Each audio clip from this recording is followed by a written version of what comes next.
That's the minimum. Thank you.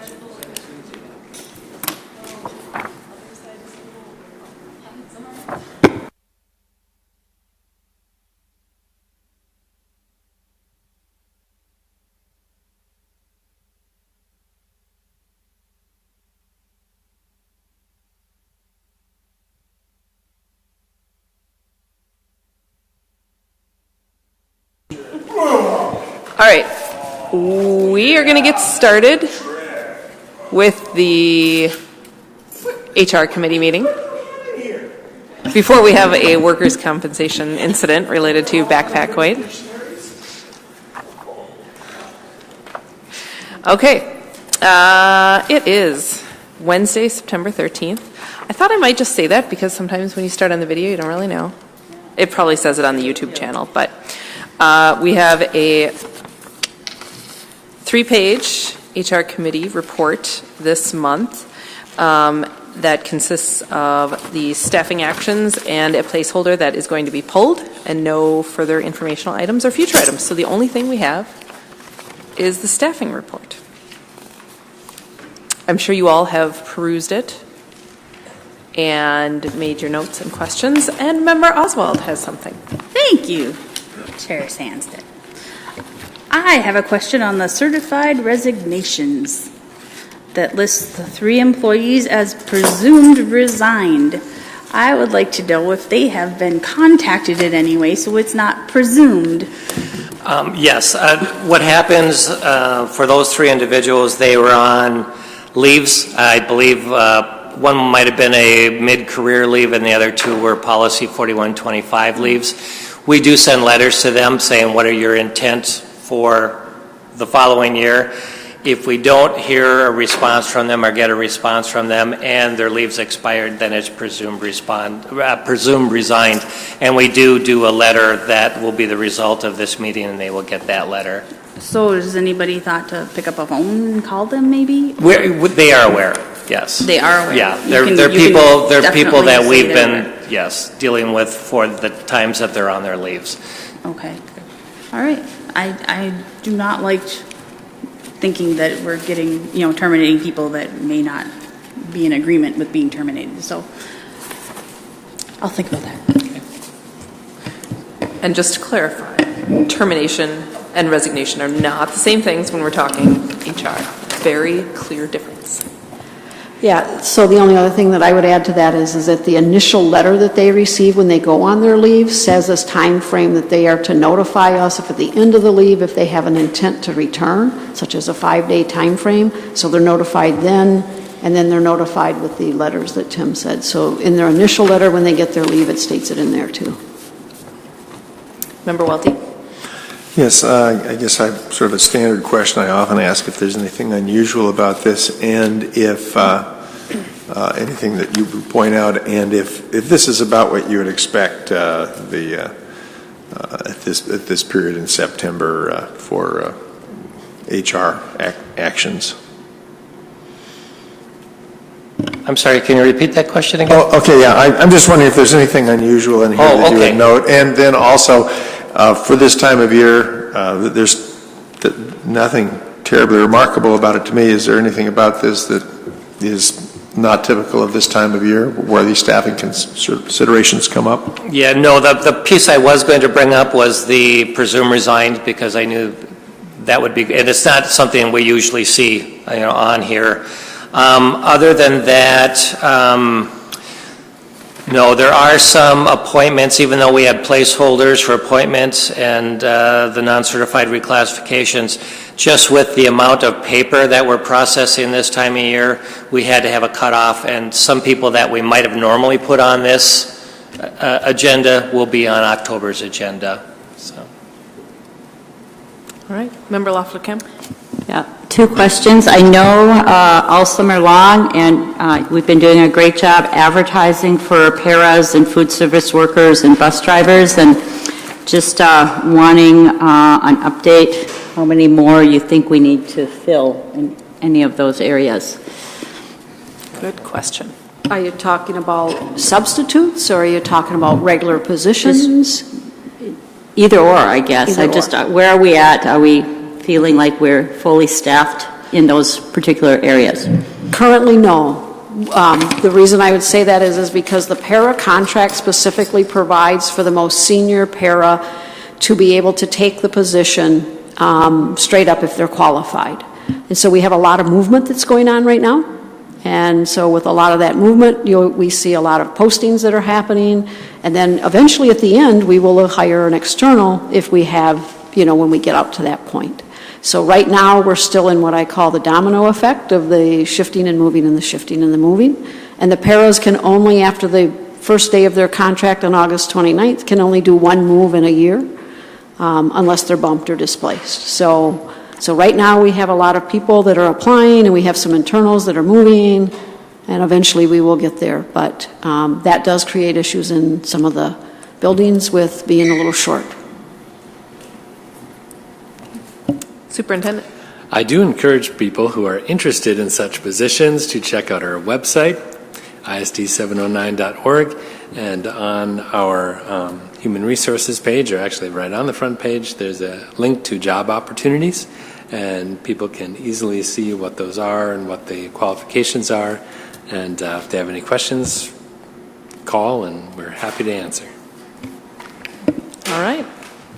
I would just say on the certified side, we do have 2.5 media positions we are trying to fill at this point in time. We had a resignation essentially on the day before school started, and one of our other plans with the other media position fell through. So we do have subs in there, and we're working through that, but those are the two on the certified side right now. Okay. Subs, we've signed off on a lot of the 2-year short call sub licenses, which people with 4-year degrees, bachelor degrees or masters, as long as it's a college degree and the school district agrees with it, we can sign off on that and they can receive a 2-year short call sub license. And we have signed off on a number of those. I generally have a brief interview with everybody interested in doing that, and I try to make some connection back to education, so it's just not a frivolous type thing of somebody looking for part-time work. We try to make some connections back to whether they were a TA in college, actually even teaching in Sunday school, or just some relations back to education. They might be going back for an educational degree. So we try to look for those connections. Great. Just to follow up, so about how many subs do we have starting here at the school year? I don't have that exact number. I can get that for you next time. Between the new sign-ups and we sent out postcards for members to come back in and take their bloodborne pathogen tests, because that's required every year. I can get a count off of the bloodborne pathogens, and that would tell us how many have renewed for this year. All right. Thank you, Mr. Swirsky and team. That concludes the Human Resources Committee for today. It appears that our fearless leader of the Business Committee is not here, nor is our chair. So I can start, but I have to leave at about 1:45. So if somebody would like to volunteer to take over at that time, that would be great. Art's the other member of that committee, so. Okay. Do you want to do it from now, from the start, Member Yeah. Johnston?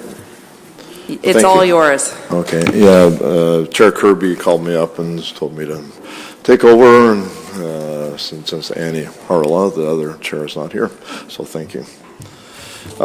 So, Business Committee, Mr. Hasler, I might as well just let you go. Is there anything, item number 1 there, that you would want to pull out at all, or give us any more detail on? No, that's just a routine reporting. Just any other questions from anybody here on item number 1? Let's kind of go this item at a time.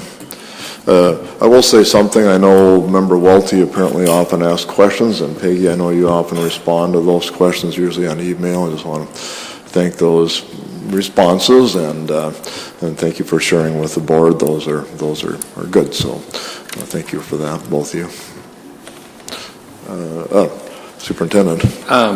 APUs aren't on this report. They'll resume again in October.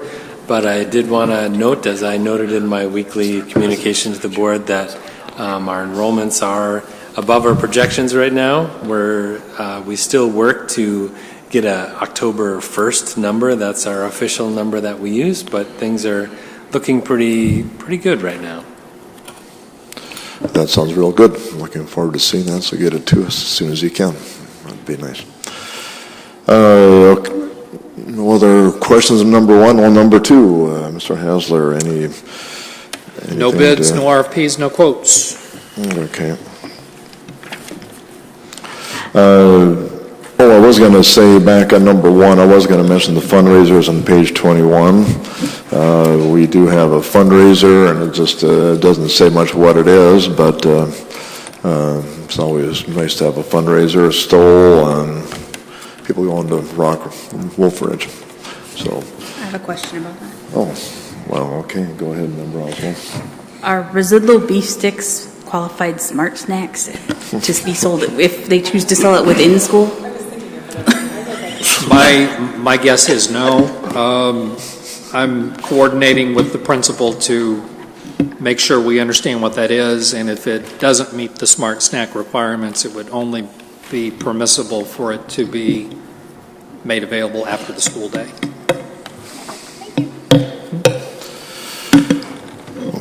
Okay, well then we're going back to number two. I think there was any comments on number two from any of the board members? Well, then we're down to number three. It looks like there's nothing there. I do have a question. Go ahead, Member Welty. Thank you. Acting Chair Johnston. On the Duluth steam plant, it says here that it was brought to us in September, a year ago. Well, we're actually honored, but I think writing that's in the past tense for the future. Well, we are there next, so go ahead, Member Welty. I'm sorry. I thought we were in contracts. I'll ask the question when the time comes. Sorry. No, we are there because there was nothing on item number three. So we are on item number four, unless Doug, you wanna, or Dave, Mr. Spooner, if you want to say anything on the Duluth Energy Systems contract before Mr. Welty. The only thing that I could add to that is that this agreement was brought to the school board. It was signed. It was discussed. But the problem was Carrie had brought a draft document from the city, so the city hadn't sent us the finalized document, which took us a while to get. I now have, and that's what I presented to the board tonight, or next Tuesday for approval. Okay, go ahead, Member Welty. We've used that steam for some time. If for whatever reason that steam were to fail, do we have some other way of restoring energy, and is it possible that there might be a more economical form of energy that we could use to power this building? To start with your first questions, if that steam plant were to fail, they have agreements and contracts with a major portion of downtown Duluth. They would be, I can guarantee we'd be up and running shortly, but we would have to, if they weren't an earthquake or something and they were down for a year, we would have to come up with alternative means. That might be a boiler on a semi-truck. That's what they used in Washington building a year ago. But as to your second point, there could be alternative means which could be more efficient, but that would result in renovation of the entire heating system in this building. And we're talking moving staff out for a year, moving them back in a year, construction for a year. And I don't even want to guess at the cost right now. And the payback would be a long time. I've got a question, Mr. Spooner, on that same thing, and I haven't been following it, but is the steam plant going to be converting to hot water? Did they get bonding for that, and do you know what the status is on that? I'm not 100% clear on the start date, but I believe they did get bonding for a portion of it. Okay, well, again, that's going to require us to have a fairly major conversion, I believe, is it not? No, this document, if the steam plant converts to hot water, let's say in 5 years from today, they've guaranteed in this agreement that they will supply steam concurrent with the hot water to every building. That hasn't changed, but we would, no matter what happens in 10 years, we will have to convert to hot water. Okay, you mean concurrent, Steam and this hot water. cost-wise will be? Cost-wise will be the same as what if it had stayed steam. They're going to provide steam and hot water from, I'm making up a date, let's say 2023, they changed to hot water. They will still provide steam to all steam customers that have not converted their buildings yet for 10 years from 2017 to 2027. We're going to be running a double line system then? Yeah, that's what they're planning on. Ooh, okay, well, And this agreement allows for that. okay. I had another question back on page 58, the condensate sanitary sewer charge. I noticed that a lot of buildings have quite a large charge for the sewer charges. And I'm just wondering if that's included, I believe, in our current billing.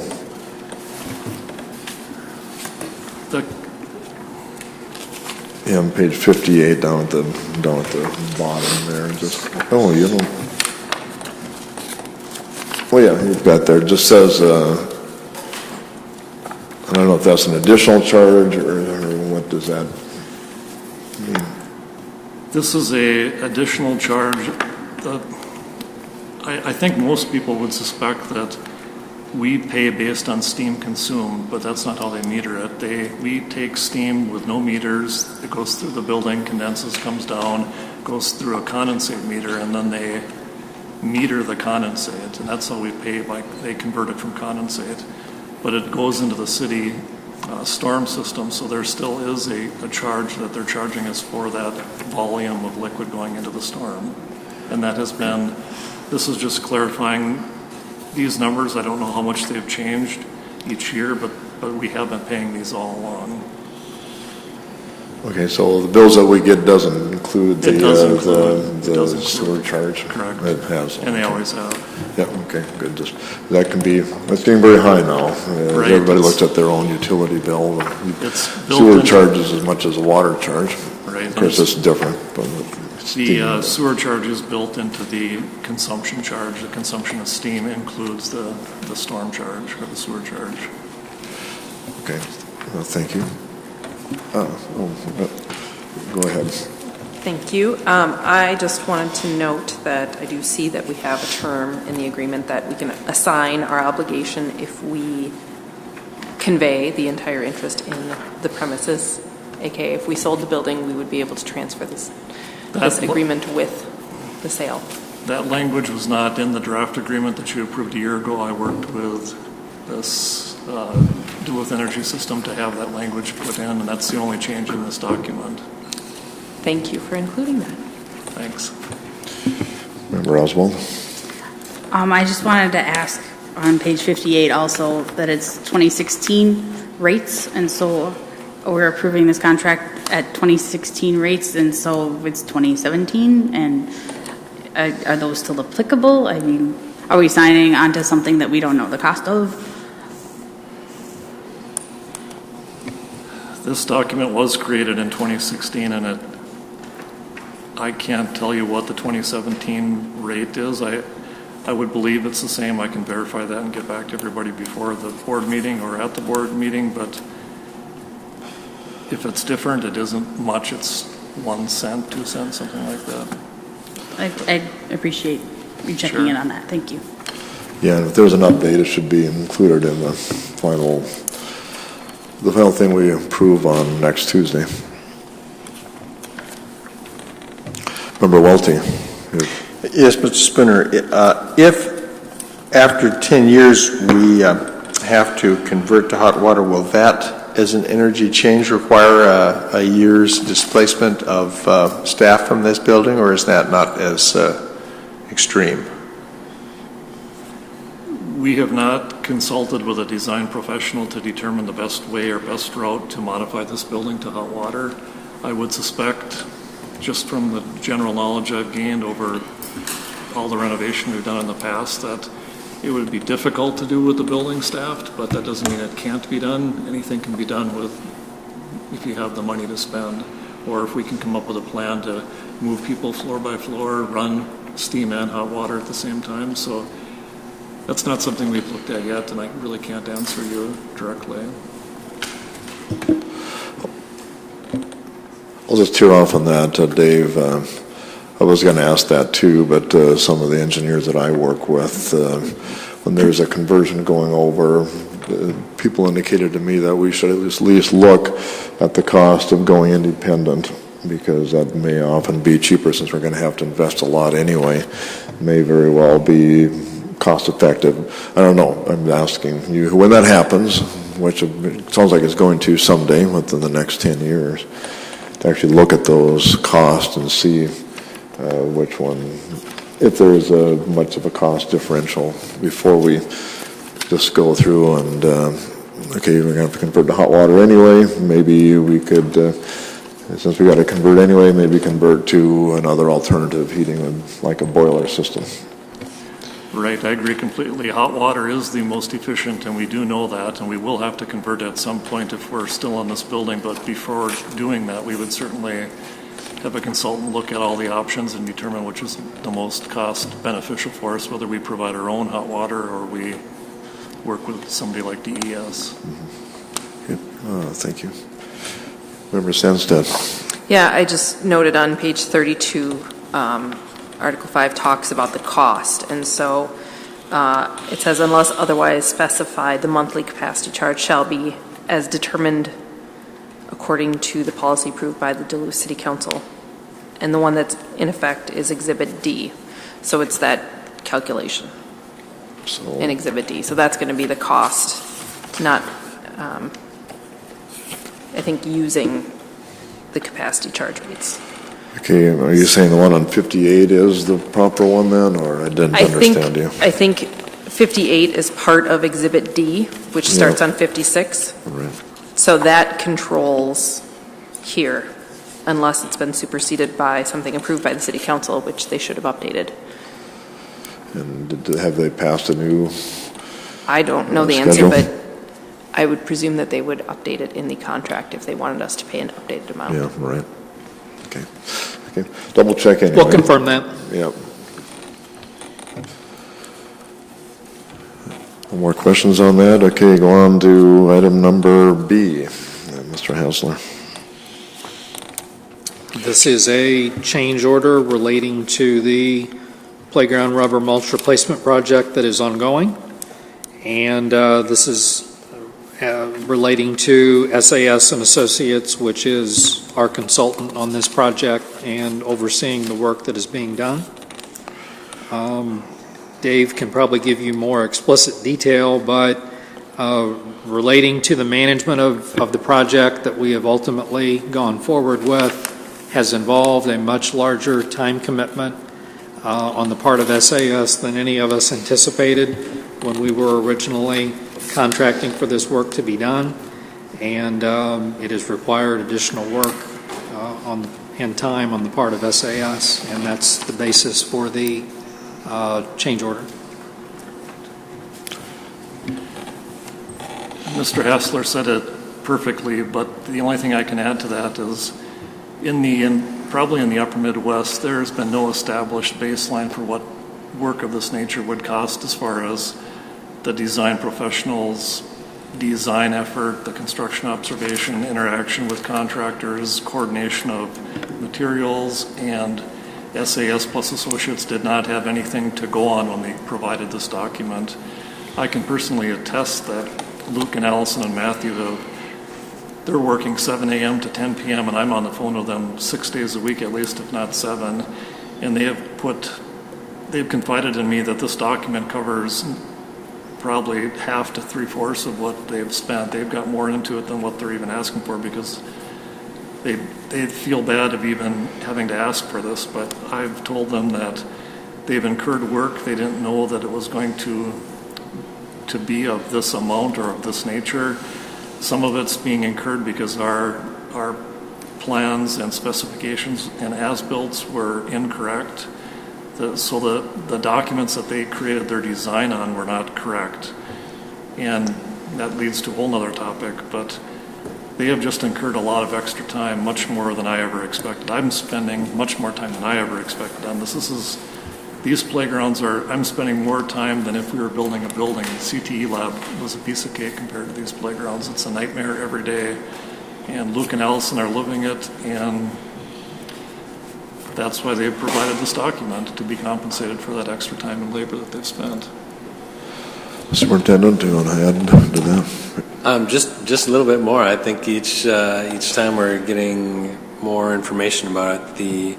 And the other topic that isn't included in this is that we do expect to see some cost savings in other areas, because some of the work that we thought would need to be done didn't need to be done because the footings were a little deeper than we originally thought they were, so they didn't have to have poured rubber on every site, but so there'll be some savings there. So it'll be more of a trade-off. Any idea what those savings might be? I don't have numbers for you right now, but I think that they will be considerable. That would certainly make it nicer to have that, so we're looking forward to that. Member Oswald. Thank you.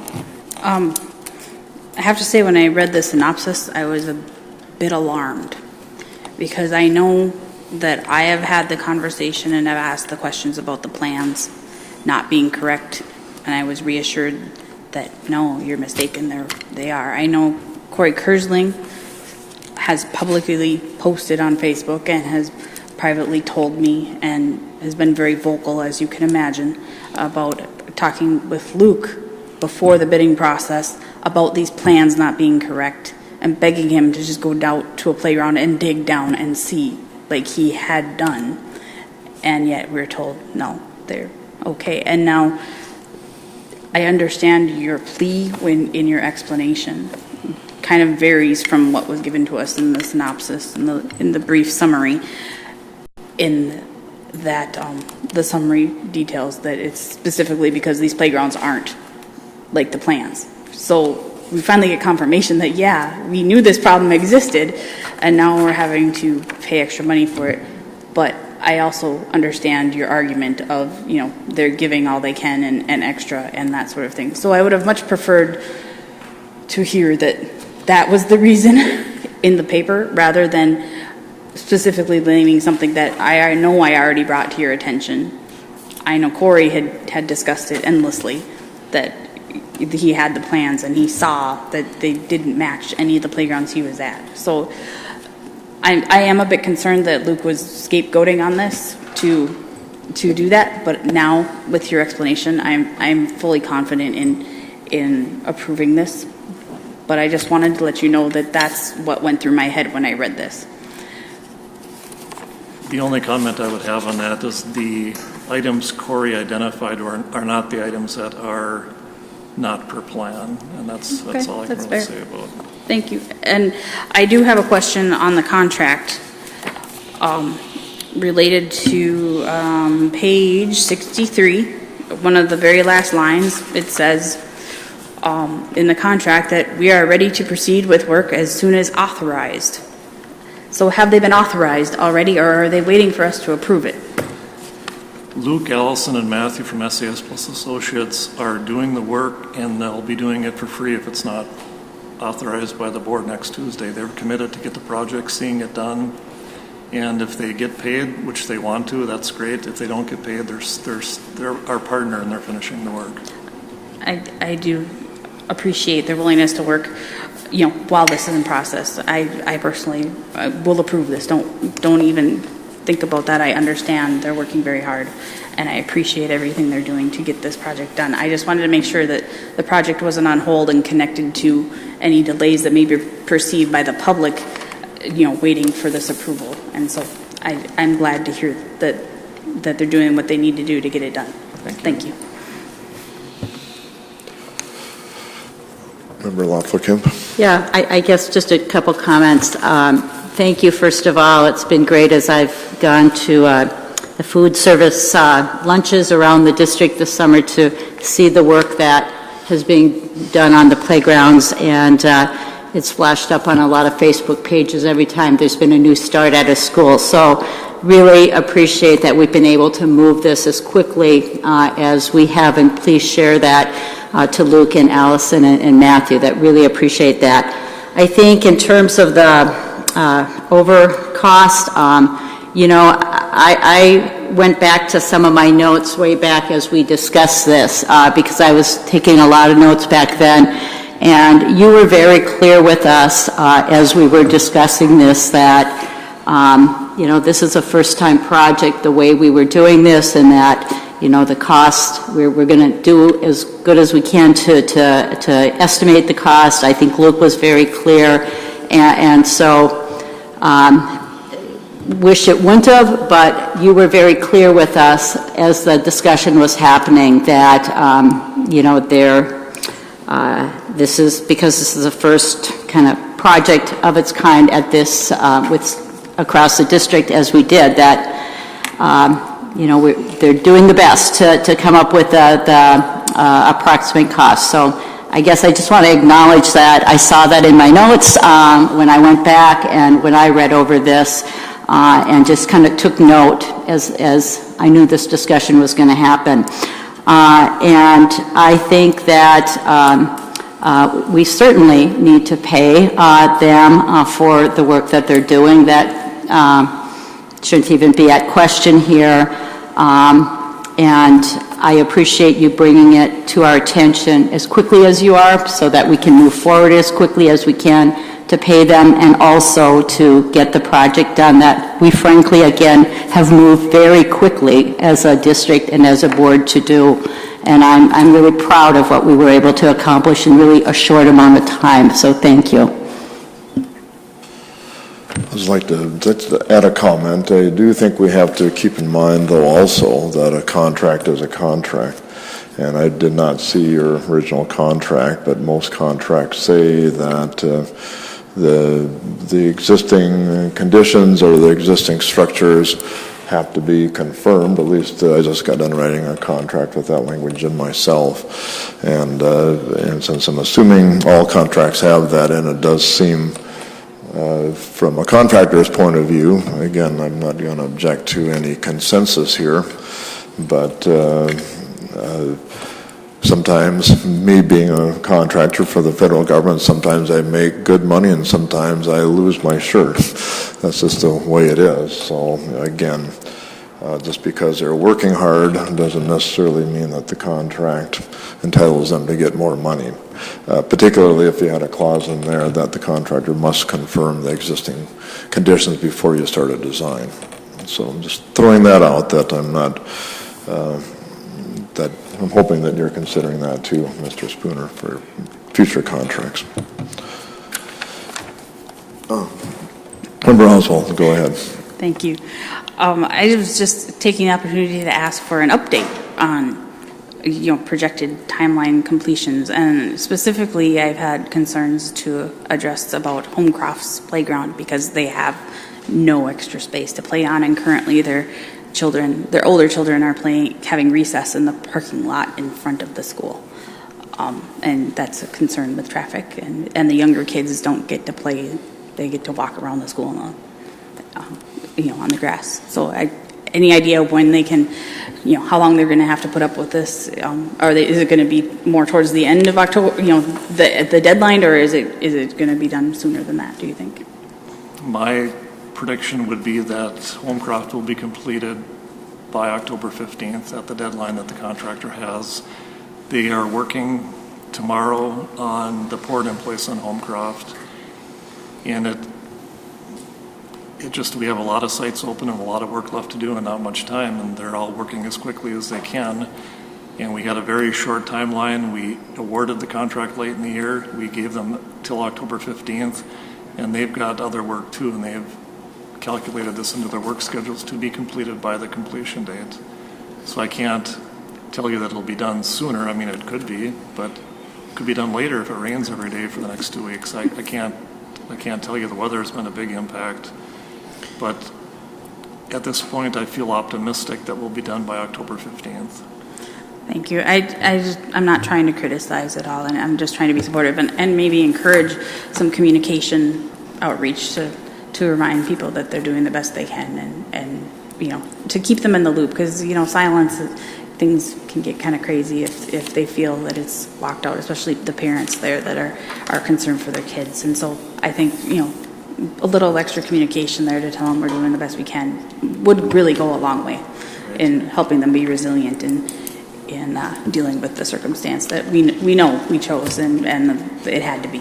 So I would appreciate that. One thing I learned that was interesting, and you may all get calls on this, is that I was at MacArthur the other day and I saw a young girl who was rolling around in it, and she stood up and she looked like the woolly mammoth. She was covered in wood. And I have a feeling that this wood, until it's compacted and it's rained on and snowed on, it may be dragged into buildings and into cars and people's homes more so than the rubber, but it's a consequence of the wood. You couldn't even see the girl. She couldn't even see her clothes. She was completely covered in wood, but she was buried in it. So that might be the next concern. I don't know. Just to follow up with that, it may be a concern, but at least we can tell them that, any potential chemical side effects are not there. It's just wood. I hope she smells better than with the other stuff. Nice. Superintendent. I just wanted to say that I know that Dave and Assistant Superintendent Starzecki and myself have all communicated with principals. I know there were questions about the timelines, and there's been a lot of emails, and so I know that there's been a lot of communication back and forth about the work that's going on at the buildings and that it has to happen and when they'll be done. So my hope is that they're then sharing that same communication in their school newsletters and with their teachers and getting that out to everyone so that there's an understanding of how it's going to be approached and when, that they'll all be done by October 15th, but we have to have some flexibility. And it kind of harkens back to when I was principal at Homecroft, and we were one of the schools that they thought they could remodel in a summer. And so the playground was closed in, I want to say, April, and so it was the end of the year, and we too used the parking lot as a playground and made stations of jump rope and foursquare and hopscotch and things that would work safely on playgrounds. And I've communicated those ideas with the principals as well to have some structured activities that work in the spaces that they are currently using, and hopefully we'll get through this without much more rain, and heaven forbid the snow stays away as long as we need it to. Let's bring them on top. I think we talked about at our meeting the superintendent, but maybe you could just say that involved the small playground in Stoll, and I know we've talked about that a lot. I know I get a lot of calls from the residents down there. And was that included in this as far as replacing the mulch? Was that in this contract or was that another contract? The small playground at Stowe was included in the Stowe playground. It was added to the Stowe playground contract, and basically everything that was there was taken out. The equipment was non-CPSC certified, and they couldn't use it. It had to be taken out from a federal review. Pam Reese did not have funding to put new equipment in, but she wanted the drainage and the 12 inches of engineered wood fiber to be put in, which we did. She's going to use freestanding equipment to set on top of the wood fiber for now, and then when she has adequate or enough funds, she plans to buy small age-appropriate equipment that possibly could be fixed into the ground. So the site is prepared, it can be used, it'll have freestanding equipment on it, but that's the extent of what we did there. Okay, freestanding equipment is playground equipment? Movable type equipment. These are for little kids. Right. It's a fenced playground for 2 foot tall children. Yeah.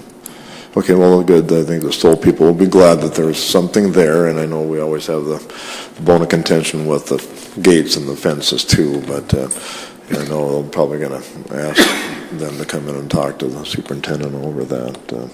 That's one of the things I keep hearing about over and over and over again. So I know that's not part of the contract, but it's something that we should deal with. And So with that, again, I want to thank the staff here for trying to get this done. It's been in the public eye a lot, so thank everybody for working on this. The playground stuff, and hopefully we'll have it built as soon as we can. Okay, that brings us to the placeholder. I think you said there's no other change orders, Mr. Hassler? Correct. Okay. Number C then, or letter C. Why don't you go ahead on that? We have a placeholder there for the lease of the hills in Rockridge, and that's still in process. We're working with legal counsel to finalize that, and have also had communications with the hills leadership. If there's not questions on that, we also have a proposed lease for a color printer for use in the print shop here in this building. And we've gone out to a bid process, received multiple bids, and are recommending that that we enter into a lease with the Great Lakes Office Solutions for a 5-year lease on a new color copier, and the annual with the total lease cost of $72,068.40. Member Welty, I have a question on that, or a comment? A question on the hills. It's a placeholder, but I'm wondering if I can get a little sense of what took place with the city council or the city when we met yesterday, and more specifically, I'd heard somebody say that they counted 40 or some cars on the old site. Do we have any sense for how many staff parking spots are needed by the Hills staff with the population they're working with over there at Rockridge? Member Welty, we have the potential to place 39 as the minimum. That's 3 spaces per classroom, 13 classrooms. And we have the capacity to put up to 77 spots. We don't believe we're going to put that many in. In discussion with the Hills, we may have a range of up to 50 staff that work at Rockridge, but they don't work there all the time. They might go there to teach a class and they leave and they go back to the Hills complex.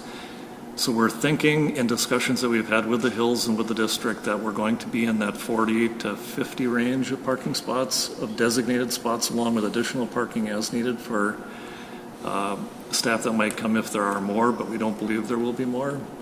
As an example, I was at a meeting at the Hills today, and I went to Cobb because I inadvertently went to the wrong building.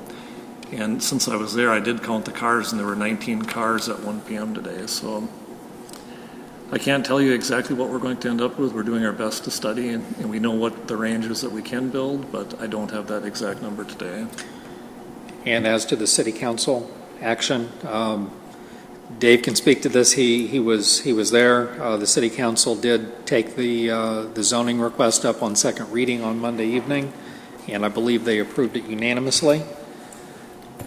Correct. It was approved unanimously, and 2 council members spoke very favorably of us reopening a school in that neighborhood and said they had both had positive communication with lakeside neighbors, and they were very grateful that a school is coming back.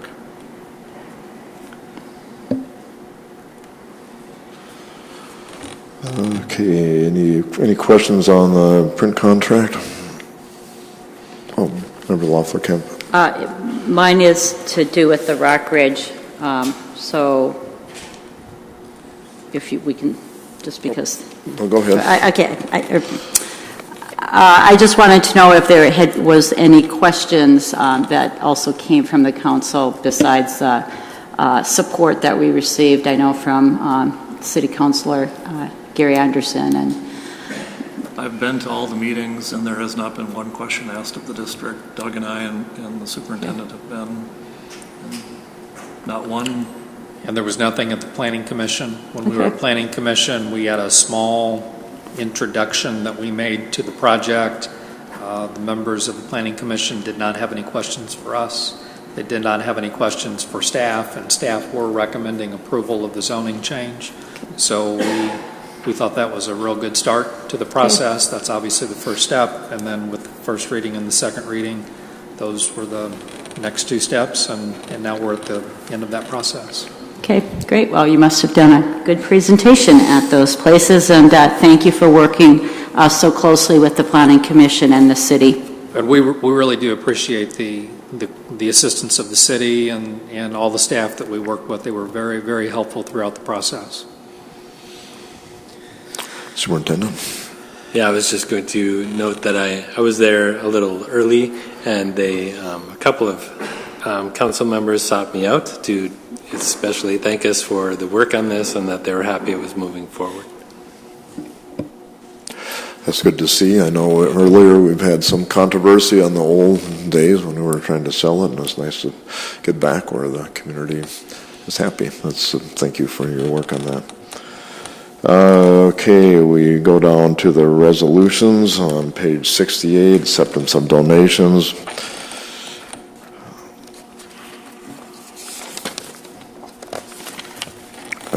We've got, I'll just read them off. One is a donation from Elaine Nelson, in kind, Art and Hawks. Other one, Lester Park, Ruth Blackland, in kind. And another one, at Lester Park, Employees of Health Partners.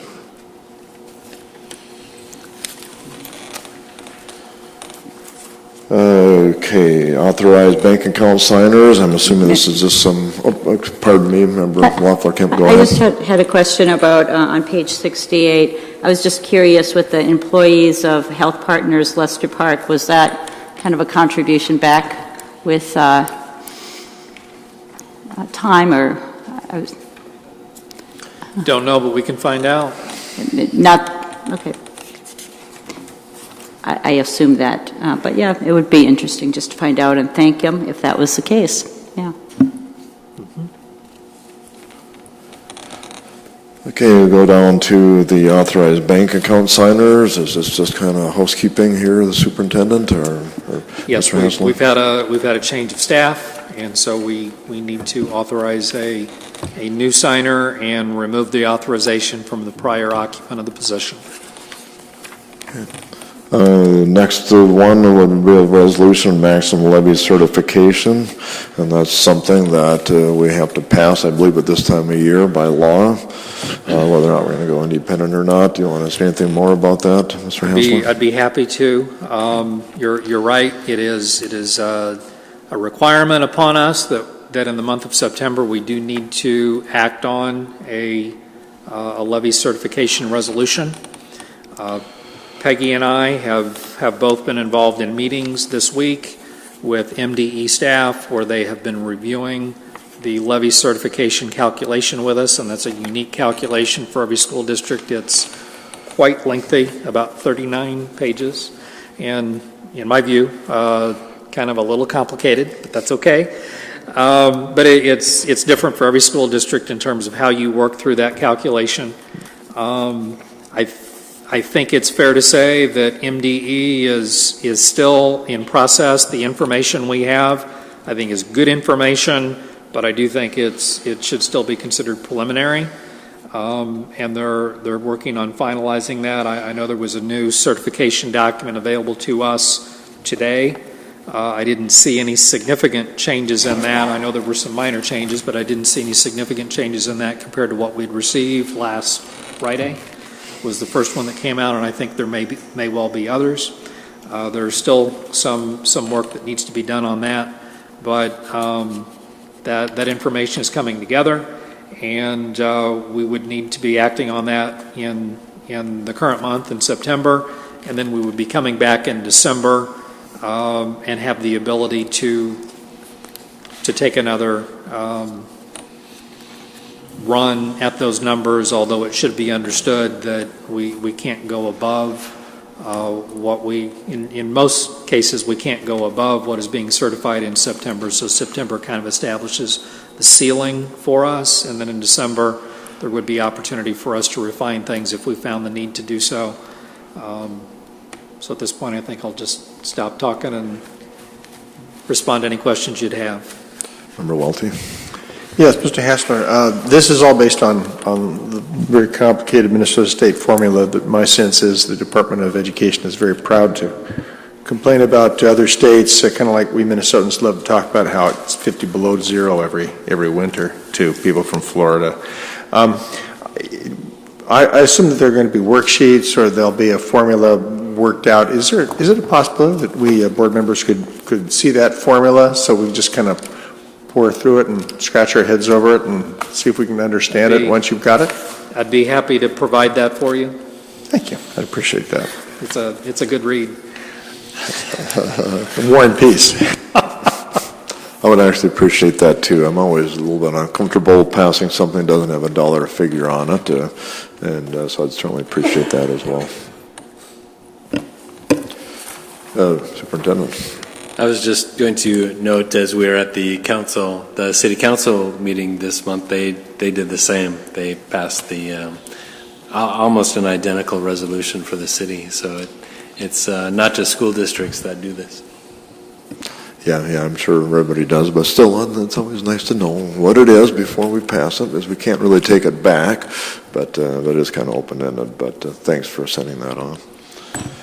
Let's see. Let's go on down to item number D, or resolution number D, which is across Anderson Construction and Rockridge School. Go ahead, Mr. Hassler or Mr. Spooner. I'll introduce this, and Dave can fill in the gaps that I leave. Dave has done a lot of great work with our project architect and with Krause Anderson to finalize all the planning and design elements for the building. We're working with a fixed budget that places some constraints on the work that we can do. We think we know the funding that we have available for this project is sufficient for us to do what needs to be done, but we need to be very deliberate and intentional about that work. And that has involved a significant amount of communication with the Hill staff as to particular areas of the building that they are wanting to have certain customization or design elements as to the uses that they want to make of it. And the other thing that's lurking out there is not only do we have a limited budget for this work, we also have a limited time frame. So the planning with project architect and with Krause Anderson has been ongoing as the zoning process was working its way through, and that planning is not yet complete, but I think we are far enough along that we're coming to you with a resolution that would allow us to finalize the scope of the project within the defined amount of money that we have, and that amount of money as it relates to the improvements that need to be accomplished at that building would be at a cost not to exceed $2.7 million. And so we're in some respects we're kind of making some of our design decisions based upon how much we know we can spend. And so if we could get authorization on this resolution, that would allow us to take the final steps and not lose any of the time that we do have available to us for the contractor to be closer to being able to get work underway as soon as possible, even as that scope is being finalized. I might have left something out, so I'll let Dave pick up the pieces. Mr. Hassler correctly identified every item, and I think it came down to this resolution authorizing the board chair to sign or a special board meeting in approximately 2 weeks, and that's really where we're at today. That's all I can really add. That's the question. I think we're going to have another special meeting then to approve or I didn't understand what you just said. No, what I meant was that if we authorize the board chair to enter into agreement, we won't have to have a special. We won't have to, okay. How does this price compare to what we've been estimating so far? I see a $2.7 million. I forget what the previous estimate was. We were roughly, was it 3.8, and we've been value engineering to get down. We have $3 million to spend. We're building to that budget. We're ensuring we can build adequate functional spaces that'll be conducive for teaching and learning for those students, and we can do that for our budget. But we've had to do a lot of work to get within that budget. And there is some amount of cost that we have that is not specific to the contractor doing the work. It's design work with our project architect and other elements that are separate from the bricks and mortar activity that needs to happen at the building.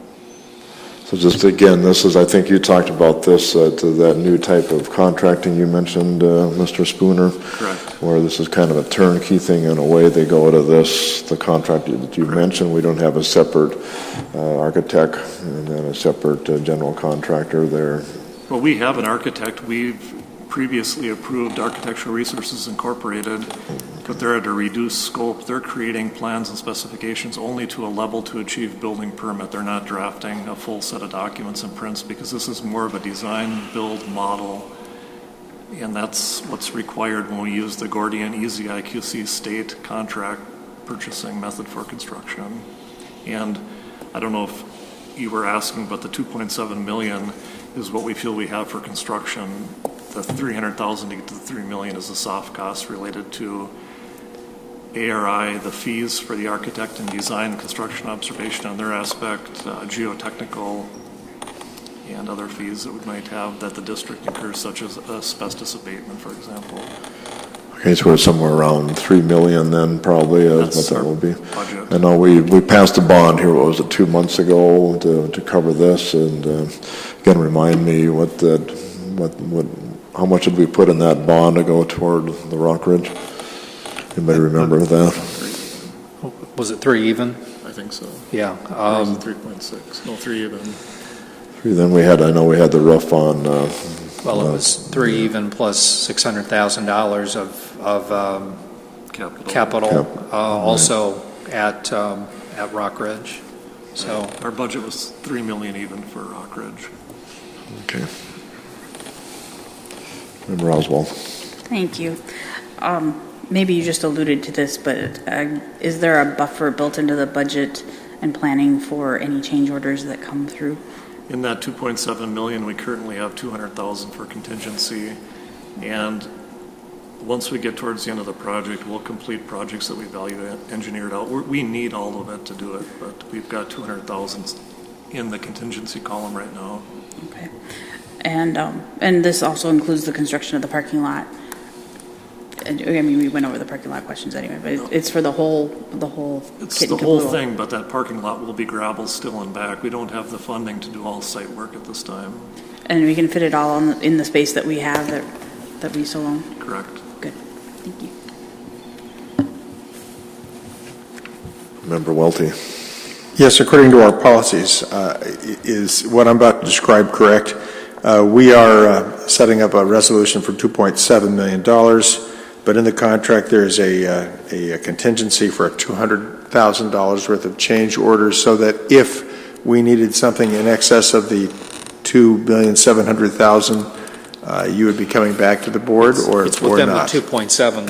It's within the 2.7. That's part of the 2.7. So it might end up being $2,500,000. We hope. And maybe David said this already, we will spend every bit of that 2.7 if we don't incur conditions that we did not fully anticipate and don't have to spend that $200,000 on contingency on change order items. There will be other things in the building that it will be put into. Member Welty, anything more? I have another comment here is that I don't really I understand why you want to grant the authority to the chair to move forward. Sometimes in the past it hasn't worked out real well, but I would like to ask at least that whenever something is signed by the chair, that the school board is informed of that price immediately.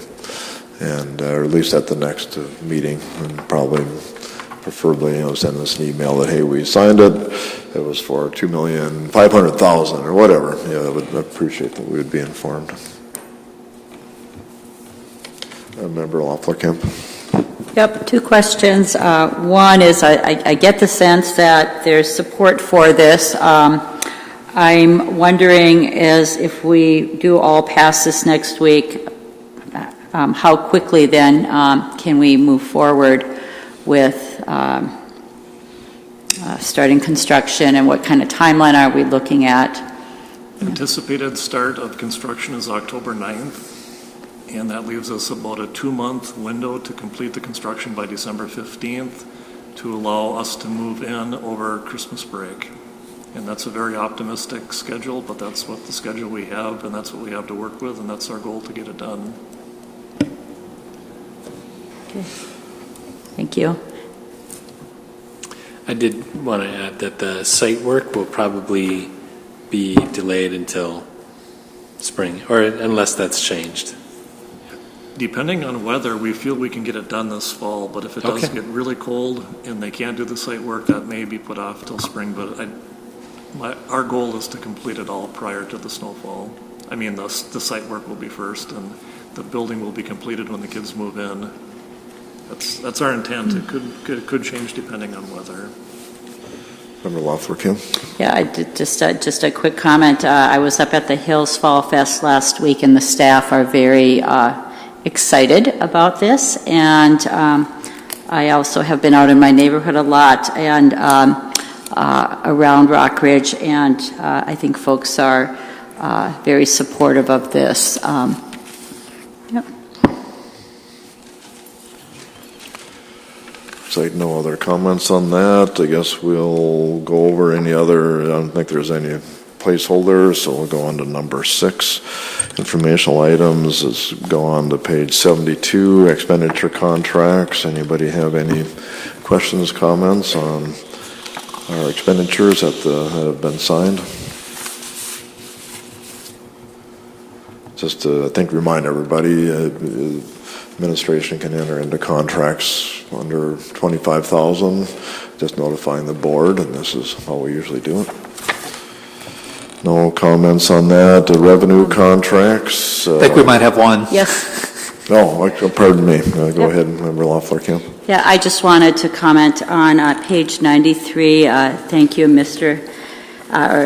Spooner, for answering the question I had concerning John Hoban's contract for in-house work, and just clarifying that this is similar to past years, the contract we've had with him, and also that the cost would not exceed $10,000. Is there anything else? I appreciate, again, that you sent me the email on that question, but... Right. I'm not sure if it would help, but to further explain, the vacant buildings take time to manage, and we have reduced staff and facilities. The work is always there. It's never ending, and I can't really allocate an existing FTE to spend 9 hours a week checking vacant buildings. And it's a good practice to have the same person doing it, because when you check a building, you're the only one in there. You listen and you smell, and you can probably tell what's going on before you can see it. So this consistency makes a big deal, or it makes a big improvement to have the same person doing it. They can become faster. And this is a practice that we've been doing since we've had vacant buildings for 5 years, or greater than 5 years. I'd have to go back and look. But it's the most cost-effective, efficient, quick, accurate way we can do it, and we just don't have the in-house resources right now to do this task. The qualified in-house, or the people that would be willing to do it, and just can't allocate that amount of time per week away from their jobs. Makes a lot of sense. Thank you for just verifying it more, because I did have some questions on that. Member Oswald. Thank you. That gave me time to look at page 103 and 104, which are the interpreting services. We have 2 contracts for them. And my question is do we have a typical base hourly rate? Because I noticed the hourly rate between the two contracts is significantly different, with one contract with an individual being $42 per hour with a 2-hour minimum, while the second one is with a referral services place for $65 an hour for a 2-hour minimum. And I would like to know how we choose, how we use them, who gets used first, as I'm really anticipating the question be who's cheaper. But I would like to know how that works. I don't have much information to report on this. I think it's a very fair question. I'll do a little research on that and report back to you in the board meeting. Thank you very much. Member Loeffler-Kemp. Yeah, I was going to just, and this is just out of curiosity because my son is going to be getting his interpreter license, and so we've been talking a lot about this. How many students do we have, and I know it changes every year, that have interpreter needs? And secondly, Member Oswald, I'm only going to guess that it might be based on their experience, but that's just a wild guess. So I will be curious to that as well in terms of the per hour charges. I know there's associations that probably help dictate some of the charges that they can make. Yes, I'd just be curious in what the need is in our district, because I've seen it over the years, and so. We can gather that information. I'm sure it varies on a year-to-year basis, but we'll see what that need is right now. Just a minor comment, but something to look at in the future when we put together our folders is maybe put the page number. Everybody's kind of interested in these contracts. If we just put where the contract is, it'd be helpful. Not a big deal, but just a helpful thing for us board members to find the contract that's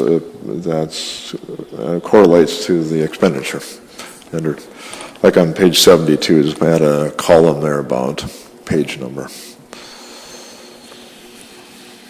Not a big deal, but just it'd be help us out so we could find our appropriate contract easier. Let's see, we got revenue contracts. The next item is on page 128.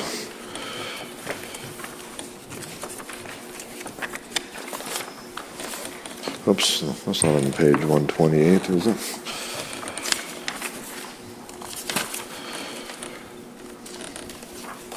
Actually, where is it? Does anybody know where that's? Page 114. 114. Okay, thank you. Looks like we had 2 revenue contracts signed. It's always nice to get money coming in. Anybody have any questions on that or any comments from the administration?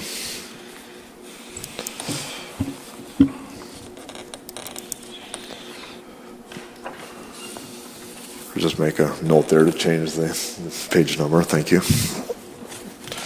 Next one, no cost contracts. Haven't even looked at that yet. Is that page number correct? Afraid to report it's not. 133. 133, okay. Okay, we got a few more here. Anybody have any questions, comments on any of those other contracts signed?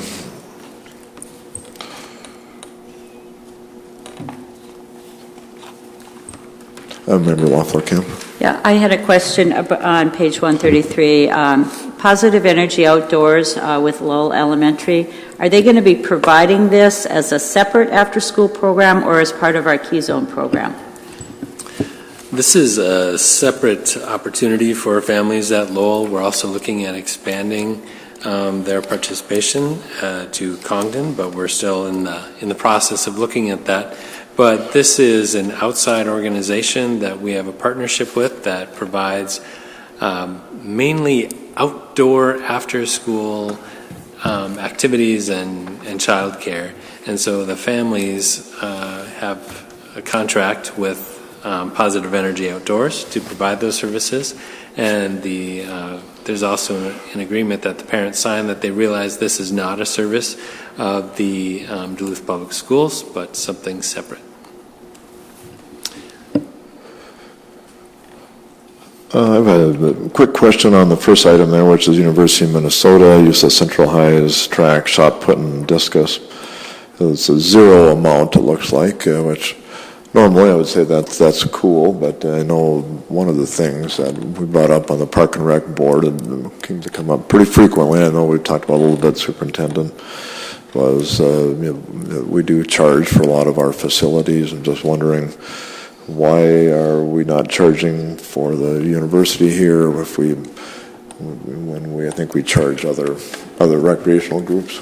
This is the second year that we have worked with the University of Minnesota Duluth in this capacity at no cost, and the reason for that is we will be doing the public school stadium track here in the near future, and within this agreement there's a reciprocity, so we can use their track at no cost for our high school students when the time comes that we need to use that facility. So it's kind of an in-kind gesture that we'll have a place for our kids to work if our track is, or practice if our track isn't ready, and facilities to change and shower. So I don't know if... And I might be wrong on this, but I think the work that they were doing on their track has been completed or will soon be completed, so I don't think this is going to be a standing need that they have going forward. Well, thank you. That's a good explanation, and it's always nice we can offer cooperative stuff, and that's good. Okay, I guess the next items or change order sign, there is none. I guess Mr. Spooner, if you want to cover anything else you want to cover on the facilities management, that's it for our meeting. I see my facilities management report didn't make it into the board book, but the energy report is the draft. Oh, sorry. And I've got an actual document I will pass out if we want to move to that next. Sure, why don't you?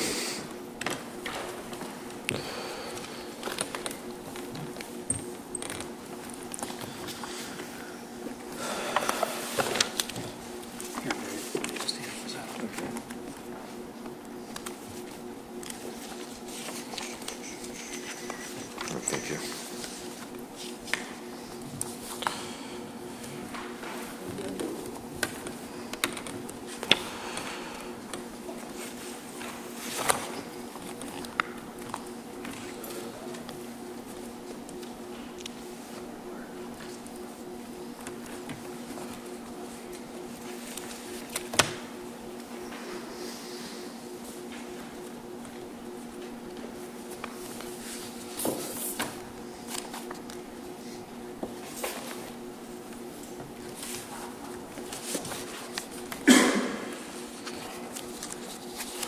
Sure, do you want to talk about this? Sure. Okay, go ahead.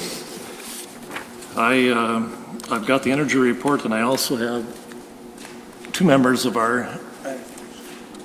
just one member of the facilities management team. After I get completed here, I'll bring Corey up and he can kind of explain what he does, but we kind of wanted to explain to the board how we manage our energy and how we try to be energy efficient. And the driver behind putting this report together was the achievement of the Energy Star Awards at both Denfeld and East. Mr. Hassler and I worked together, and we decided that, and Doug really felt necessary, and I did, and the superintendent did as well, to take a look at our energy consumption today in 2017 compared to 2007 prior to the construction that occurred. This report is pretty comprehensive. There's a lot of information. It doesn't differ a lot from the draft that you received, but there were some errors in the draft, and I'm sure all of you have reviewed the draft, and we can and developed questions from the draft. So I'd be happy to go over that, but I can just touch on some highlights here before we open it up for questions, if that's okay. And the first page, we talk about total energy cost comparison, and I won't get into the dollars; they're self-explanatory. But one important thing to note is that the square footage or the site footprint of the district is increased by roughly 200,000 square feet compared to 2007. And in the 2006 review and comment document that was prepared, it was estimated that the district would save $833,000 roughly in energy or utility cost, with the assumption that the district would decrease by 500,000 square feet. So in essence, we've increased by 700,000 from that projection point of 2006. And the cover page talks about, it's a summary. It's showing $125,958 in total energy cost savings from 2007 to 2017. And I didn't take the time value of money inflation. This is just dollars in 07 versus dollars in 17. And the pages after this break it down by electricity. It breaks it down by gas, steam, oil, water, sewer, and storm. So I don't know if we want to go through the whole document or if you would like to ask questions on page by page as I go forward. If anybody has a preference. I'll just go ahead. Why don't you start, and if there's any questions, we can maybe ask as it comes up. Page 2 is just a bar graph showing 07 to 17, the cost by square foot. Page 3 talks about electricity usage, 07 to 17. And this is where we see a big change, both in usage and cost. I averaged the cost in kWh, and in 2007 we paid 7 cents. And in 2017, we're paying 11 cents. That's a 57% increase. We've reduced the kilowatt hour usage by 1.482 million kilowatt hours. So we've become, even though we've added a large amount of equipment, we've added we've added a good amount of square footage. We've become compliant with ASHRAE recommendations as far as ventilation. We're ventilating properly. We have added a lot of energy efficient equipment, and we are able to show the savings in kilowatt hours on this page. So this sums up the kilowatt hours reduction. It sums up the total cost to electricity for 07 versus 17, and it shows the cost per square foot of 07 to 17. And we've also, similar to the front page, broken out the upper half is the buildings that are educational sites, and then we have other sites down below like Garfield and the stadiums and transportation buildings that are not student occupied. Is there any questions on the electricity page? Yeah, I have a question on that. This is good. I mean, whenever we reduce energy or looking at energy, trying to reduce it, that's good. A couple of things that I've noticed that I think indicate that we could be doing better on. There's 2 that I mentioned, unless there was a typo here. I haven't checked the newer one. But I'm comparing the electrical consumption for the former Morgan Park Middle School with the new Lincoln Park Middle School, and that electrical consumption is almost higher by a factor of 4. Both, I'll start out with that, and I can touch on what your question. Both schools with the pools have got fairly high consumption. In general, when you compare them to other buildings nationwide that have similar attributes, pools, for example, they score almost 75, almost Energy Star rated, but they do consume more energy than any other building, and that's due to the need to run the fans in the pool areas 24/7. It's extra consumption in the pool areas of the building. So sure. I understand why there's more energy there, but my point here is that if we could be doing better on energy conservation, all the obvious ones that are really very, very, very high compared. Very true, and we have the intern that we have working for us from Minnesota Power has been focusing on the 2 middle schools to see what we can do to improve energy consumption in the pools, what it would cost, the payback. That's where we're focusing. We're focusing at the bottom of the list, trying to get the biggest bang for the buck. Yeah, and another school, of course, is Piedmont. That's electrical consumption is, 3 times higher. And at home, I ran the carbon footprint of these based on where we get our electricity and our carbon footprint, which is kind of the environmental benchmark. Is electricity is very carbon intensive, even in Minnesota, despite our trying to get wind generators up with Minnesota Power, we still are predominantly coal generated. So. The thing I'd like to point out about Piedmont is if you look at the cost per square foot, we were at 31 on electricity in 07, and we're at 67. Yeah, I read the wrong line. Some of the old buildings were very, very tight and they were not ventilated properly, and we know we're efficient when we look at other components of the B3 program that we put all our data into. We know we're operating in a similar manner to other buildings, but that doesn't mean we can't improve, and we're always looking for areas to improve. Yeah, no, that's what I'm asking for, the obvious ones that pick up, particularly when it comes to electrical. We all know that when you have better airflow and improved indoor air quality, it takes a lot of electricity to run the big fans, and of course air conditioning takes a lot as well.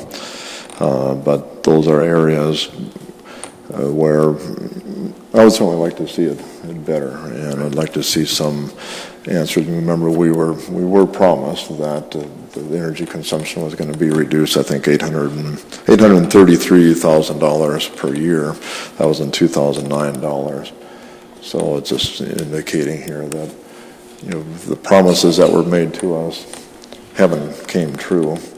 And it's certainly nice that we're trying to get as much energy conservation as we can, but again, just a lesson learned here that sometimes we don't get the savings that were promised to us.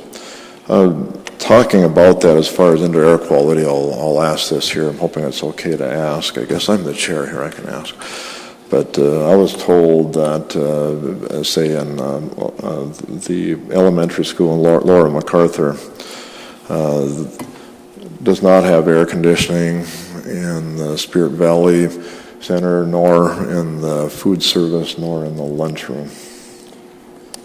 I'd have to verify with Corey, who's behind me, but Laura MacArthur has dehumidification in all the exact same areas that every elementary has dehumidification. There's nothing different about Laura MacArthur. If I remember right, I don't think we dehumidified the kitchen spaces. Okay, well, I'm calling it air conditioning as everybody else calls it air conditioning, Dave. So please call it air conditioning. We want air conditioning that's part of indoor air quality. It's not dehumidification. And I understand, too, I was told by the staff there that the gym doesn't have air conditioning in either. No gyms have air conditioning, have dehumidification. I need to clarify that because state statute, when we bonded for money, it required that we keep the humidity in our buildings below 55% by dehumidification, and that's what drove the chillers. So the true identification of what we're doing is dehumidification. The result of that is an air conditioning effect, but it's dehumidification. Dehumidification is air conditioning, and HVAC people is heating, ventilation, air conditioning.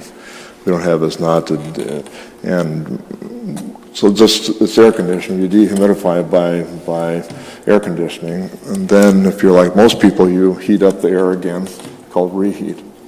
So it's same equipment to use chillers in most cases. So don't confuse people, and I know that's a common thing by saying, "Oh, we're not air conditioning, we're dehumidifying." We're dehumidifying by air conditioning. That's how you dehumidify. And then you heat it up again in most cases,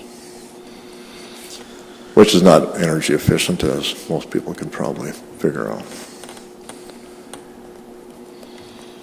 So anyway, minor thing. That's one of the my bones of contention. People say, "Oh, we don't air condition our buildings," and the city, that air-conditioned city, has had a presentation by our American Society of Civil Engineers talking about that used to be how Duluth used to promote itself, was the air-conditioned city.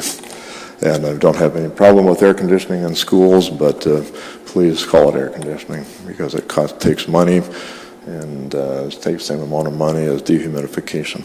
Anyway, go on. Okay. After the electrical summary usage page, we have a bar graph which states the same information just in the bar graph nature. The next page is comparison of natural gas, heating, oil, and steam.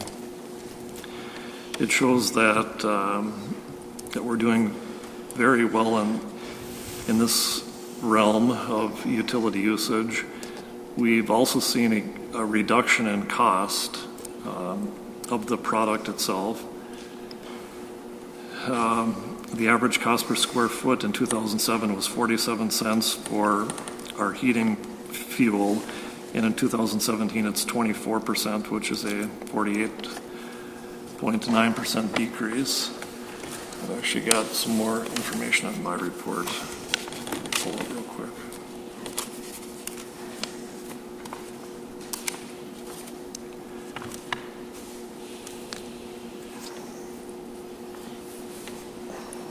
I wanted to touch on the cost of the product. And back in 2007, natural gas was 81 cents per CCF, and in 17 it's 59 cents, so it's decreased substantially. Steam has doubled in cost for this building. This is the only building on steam. It was a penny per pound, now it's 2 cents per pound. That's why you'll see a fairly large jump when you look at this building. Oil, the only oil building we have is Lakewood. That was $2.04 per gallon, and in FY17 it's $1.55 per gallon. We've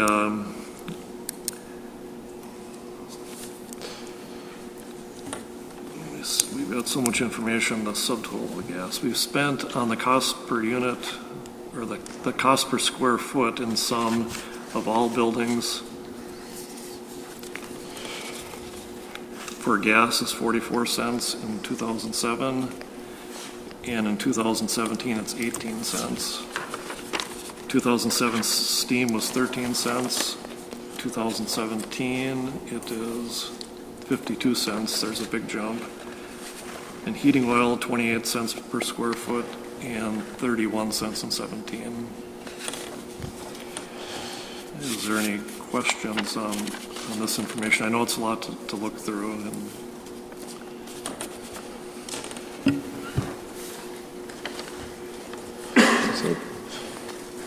Okay. We'll keep going. Sure. The next page is just a bar graph, which represents the data we talked about.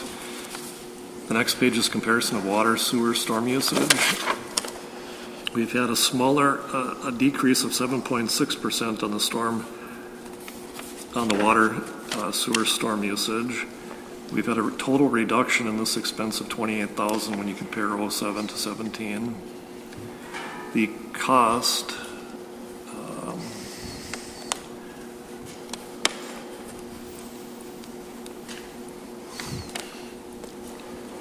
per square foot in 17 is 20 cents, and the cost per square foot in 7 is 15 cents.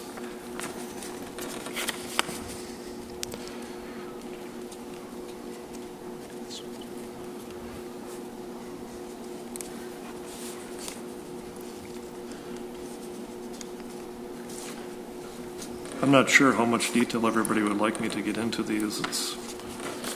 I can certainly answer any questions, but. Well, Superintendent has a question. I do. I'm wondering if you know what the number would be if you translated for inflation, if you accommodated for that. The time value of money or inflation I was going to do today, and I got stuck with playgrounds all day today, and I didn't have time to do that, but I think it's important to note, and I did get time to think about the 2006 report that Member Johnston brought up, where it indicated $833,000 some odd dollars of savings. And the district today is essentially a third bigger, almost a third. It's 30% bigger than they predicted at 1.5 million square feet, or 1.7. And in general terms, if you were to take a third off of the total expense of utilities,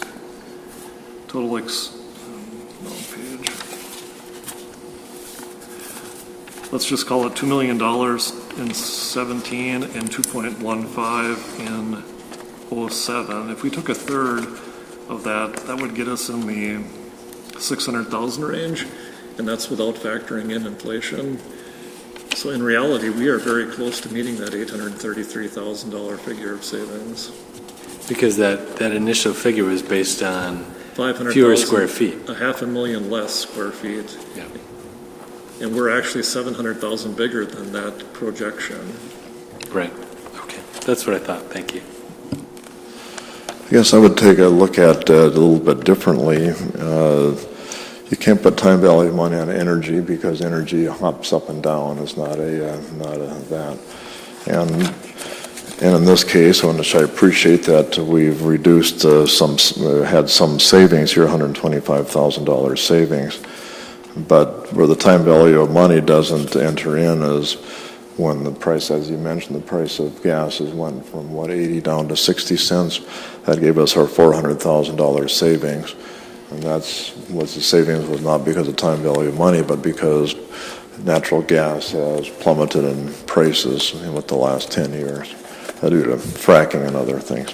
But in addition, we are using quite a bit less natural gas in the current time frame than we were prior to these improvements. 712,622. I don't know what the proper terminology of that would be. Dave, is that? Which column are you at? The total gas of 712,622. 712. That's in CCF. That's 100 cubic feet. And that compares to $1.1 million prior to the improvements. So has pricing in natural gas gone down? Yes. Has that helped us? Absolutely. Would that have helped us if we would have made no improvements? It would have. But in addition to that, with the improvements that we've made, we consume less natural gas, and no matter what the price is, we're in a better position to be consuming less of it, whether the price goes up, whether the price goes down, whether the price stays the same. Obviously, energy pricing is exceedingly difficult to predict, and it's also something we don't control. So what we do control within limits is how much of it we're using, and with the steps that we've taken, we're using less of the natural gas than we were prior to the improvements. That's certainly a welcome change. But why I brought this question up was that we were told we were going to get $833,000 in savings. Now, that's nice that we're reducing our energy consumption a slight amount. But the reason I'm bringing that up is that the savings that were promised to us did not happen. And if you use time value of money, you put that $833,000, and the one I called the time value of money that was used on our savings was a 3% per annual increase. And so if you go back to that, actually that $833,000 at 3% in 10 years, that's $1.1 million that we should be seeing for savings if those projections would have held true. Instead, we have $125,000 in savings, or 1/10 the savings in money I'm talking about that were predicted. And saving energy is one thing, but since our budget is an issue here, and we were told we were going to save money, that's why I bring it up. And I'm certainly glad to see the reduction, the small reduction in energy. One thing, and this is a question I was going to ask that brought up, who pays the utility bills? Does district pay that, or do the individual school budgets pay? We pay that out of facilities. We review every bill and we pay it out of facilities. Okay, so it doesn't come out of, say, the Lincoln Park Middle School. That's not part of their allocated budget, then that's a general thing. Okay. Well, that's good to hear. Is one of the things I was hoping that was the case, but I was just comparing Morgan Park again, the cost-wise, but just cost-wise. Morgan Park cost $122,000, now it's costing $200,000. So those are areas where we can do better, and I'm I'm glad to see that, the schools that have higher energy costs, which seems to be mainly the Western schools, I'm not sure why that is. I'm glad to know that they're not being, penalized for that.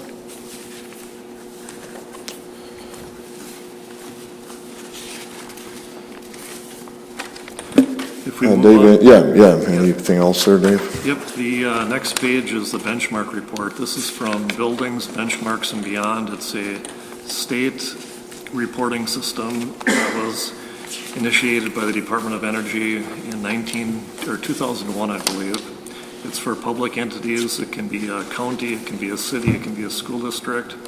Currently, there are 191 Minnesota school districts that report to the B3 program. And this graph shows in color our consumption versus the yellow line. Now, the yellow line is based on all the data that they have, and that is where they would expect us to be. So we're below the graph, which is good. We're better than what they would expect us to consume for all sources of energy. And that's all that this graph does, is it gives you a general sense of where your district or your county or your city fits. And this is public data. Anybody can log into B3 and find this.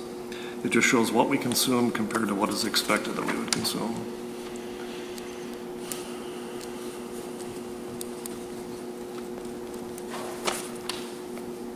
Any questions on that page?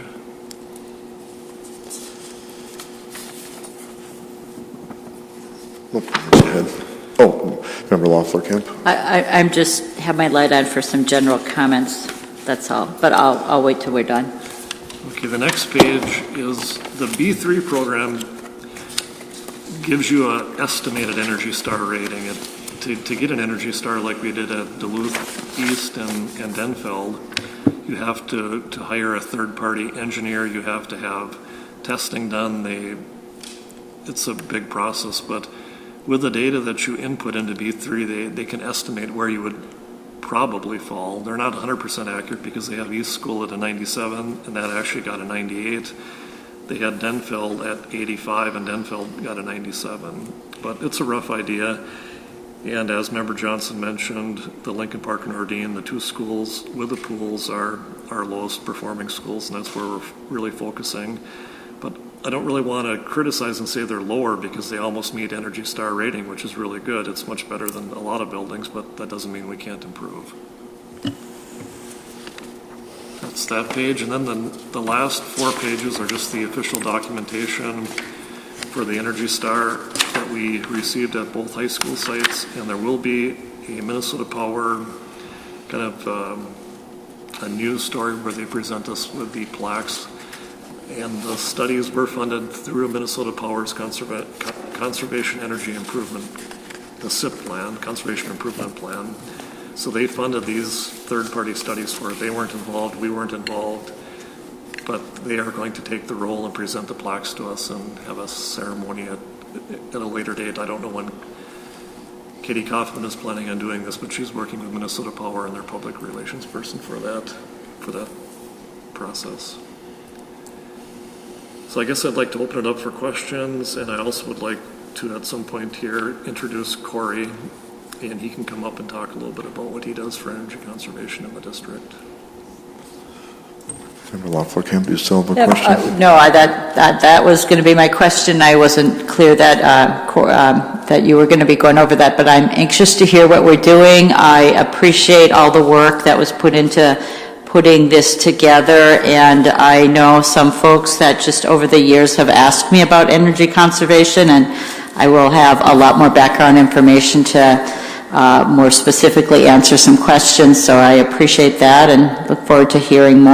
And it'll be, I'm glad that they provided kind of how to promote what the great work that we've done kit for you. So I look forward to us promoting the savings and the work that we're doing. Thank you. Thank you. I have to state that now that I'm sitting here reading this and trying to explain it, I think I put too much data into the report because I'm even confused by it in trying to find the exact information I'm looking to present. And prior to the board meeting, I'm going to have to sit down and learn it and highlight the specific topics that I want to present, but everything that you could want is in this report, and it's probably too much, but too much is better than not enough. I'd like to say, thanks for doing it. I know you've been doing energy reports. I know it's a different format this year. I know I've been getting them since, I think, 2007, I believe I've got them. So, yeah, it's good for us data people like that, and us people that do energy analysis for a living. It's nice to see. Superintendent, do you have any comments? Yeah, I just wanted to address the Morgan Park versus Lincoln, and remember that Lincoln is about 50,000 square feet larger than Morgan Park, but that was a combination of programs from Lincoln Middle School and Morgan Park coming together. So you'd really have to look at, if we were going to look at history and almost go to a per square foot, we'd have to look at square feet. And if we look at square feet, then Lincoln is more efficient than Morgan Park was by about 14 cents a square foot. But so I don't think it's fair to compare just straight Morgan Park to Lincoln because they're not the same size. One item also I'd like to add, it's kind of confusing even when I explain it, but as you all know that the old Ordine became the new East, and the old East became the new Ordine East Middle School. And as you track across, if you look at the 07, the East High School, then we went to Ordine East Middle School. And the front page is good, but if you go to the bar graph, I had to denote that we're comparing two different properties. I couldn't make the cells work right. So if you look at this bar graph, they're comparing two different properties. And that occurs at the East Ordine East and the Ordine East East. The two of them they're switched, and I can't fix it. So I just wanted to note that. It's correct in the numerical format, but the graphical format is not correct for those two buildings. Yeah, I know. We have to. That's when you change buildings and change names, it's confusing. There's always got to be lots of footnotes in there. So I certainly appreciate that. And the superintendent, I appreciate your comments. I mean, those. That's good that we've done some energy savings. But again, where I'm coming at is the cost-wise, and cost-wise is one of the things. And I'm glad you guys are doing what you can there. But we, as a school board, have to always approve budget, and whenever we see costs go up sometimes, that's what I concentrate on, even though I'm an energy guy too, of course, but as a school board, we have to concentrate on costs. So, Corey, did you want to come up? Or Sure. I'd like to introduce Corey Karen. He's been a member of our facilities management team for, is it 6 years now? Yep. 6 years. And Corey's primary focus is the technology aspect of the district, and we have many items that run on computers. Examples could be light switches, it could be access control, energy management, the clock systems, the horn systems. Corey gets into everything, and I'll let him talk about it, but if it weren't for Corey, we probably wouldn't be able to conduct school, because we have so many things going on that are related to computers that it's just hard to imagine right now what they control. Well, hello, thank you. Like Dave said, I'm Corey. I'm with Facilities Management. My building title is Facilities Building Systems Tech Coordinator. Like Dave was talking about, I manage all the computerized tech devices that is required to run the buildings.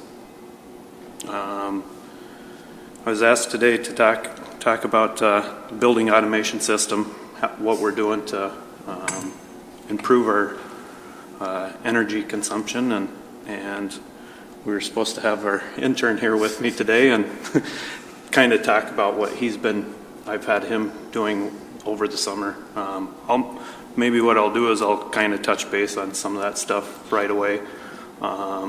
What he was going to talk about, some of these questions that you guys brought up, great questions. And I think an important thing to add is that Minnesota Power did fund an intern for us through, is it Christmas? Yep, and, well, November, And I am working on Minnesota Power to Extend it. prompt them to extend that, because Yep. we can use all the help we can. So Yep. I'm working on that, and I think I'll be successful. yep. So some of the things that we were doing, we were extending the trends out. What we do is we'll take trends to actually see how the equipment's running. And so we extended the trends out. One of the things we were doing is, because like we were saying, we're trying to dehumidify these schools. With that being said, with the new schools, code is we're supposed to keep the buildings under 60% humidity. So in an unoccupied state, we don't run the chillers, but if it comes to a point where classrooms and stuff like that gets above 60%, they'll fire up to dehumidify that back down to below 60%, so that mold doesn't grow. So one of the things that we were looking at was, we've always been told that in order to achieve this dehumidification, we have to actually run the boilers at the same time for reheat, like you were just talking about. So we were kind of trying to judge how much we are reheating, which kind of impressed us that, yeah, we're running the boilers exactly how we're supposed to over the summer. That's one downfall of running these chillers, is we have to now run the boilers over the summer as well. So we were doing a lot of these studies and stuff like that. One of the things that he's really emphasizing now on is basically taking a look at some of our stuff that's, we're right on the edge of some of the LED lighting and stuff like that. So as the stuff starts to fail, there's rebates out there for us to actually, he's going over the paybacks and all that kind of stuff for all the different buildings. Our emphasis right now is, like you were mentioning, the Piedmont, Lincoln Parks, those ones that we have the higher amount that we can try to start saving on. One of the questions that you had on also was the chiller, or the air conditioning in the gyms and the kitchen areas. Well, those are large areas. The air turnover, in a gym, we're running CO2 sensors, where once it sees the CO2 level start to rise, it brings in more fresh air. They're not energy efficient in order to actually run those air handling units that way. In the kitchens, you have the big hoods that suck all that air out. One thing that's cool about these systems is, we're exchanging air. Like in the wintertime, we exchange air to compensate for that pulling of that, bringing all that fresh air in to compensate for what we're taking out. So the chillers do not impact kitchens or gyms, correct? Correct. So, did you have? I was going to, and everybody probably understands it, but the CO2 sensors, I think, is a good point, and you probably all get the point. But when a gym is empty, there's very little CO2 in there, so the systems just kind of dial back, because there's no need to turn over air for a space where no one's using it. As kids come in, as gym class takes place, if we have a competition in the afternoon or evening, and you have spectators and families coming in, then things speed up to reflect that there is now more occupancy and more need to turn over air. So when it's nice that the systems are able to just automatically adjust based upon the needs of the space, based on the numbers of people that are using the space, and dial back when that use is very limited. In addition to what Doug just explained, we also have occupancy sensors in the classrooms, which shut everything down if there's no movement for 15 minutes, I think. So that classroom goes into an unoccupied state, and that could be during the day if there's no. Typically in the old buildings, a classroom was fully ventilated all day long, whether it was used or not. Now they shut down when they're not occupied. Mm-hmm. Just a question, Corey, on that, or you guys, when we bring in the outside air with the CO2 sensors, you get kids in there, we got some assembly going on. That air that comes in is from the outside, and that does not go through any chilling system then, so. Only Since in the gym areas. only in the gym and the kitchen areas. areas, But in a right. classroom, it'll go through Yeah, cooling right. zones, winter heating, energy recovery, and Yeah. Yeah, what happens like on the lunchrooms and stuff, if it is a hot, humid day here, which we have occasionally in Duluth, that's bringing in that outside humid air, even though we got the CO2 is down, but it'll often bring in that humidity, and that's kind of something that I've heard some of the people complain about. We should have air conditioning in the lunchrooms and stuff. There's a fine line between there, where you're actually, when you try to, conserve energy on this point, it's a hard way to actually handle this, because if you actually take a look at this morning, this morning it was nice and cool, if you'd get at 3 o'clock, when it starts getting warm like this, that's one thing that we'll actually do is we'll actually kick some of those fans on earlier in the morning to actually cool those down for those areas. Before it gets hot and humid outside. Correct. I'd like to touch on the MacArthur issue. I'm aware of the complaints that you brought up, Member Johnston, and we are working on that as well. And the result of those, or the reason that we've had complaints, as you're aware, we have different programs in different schools.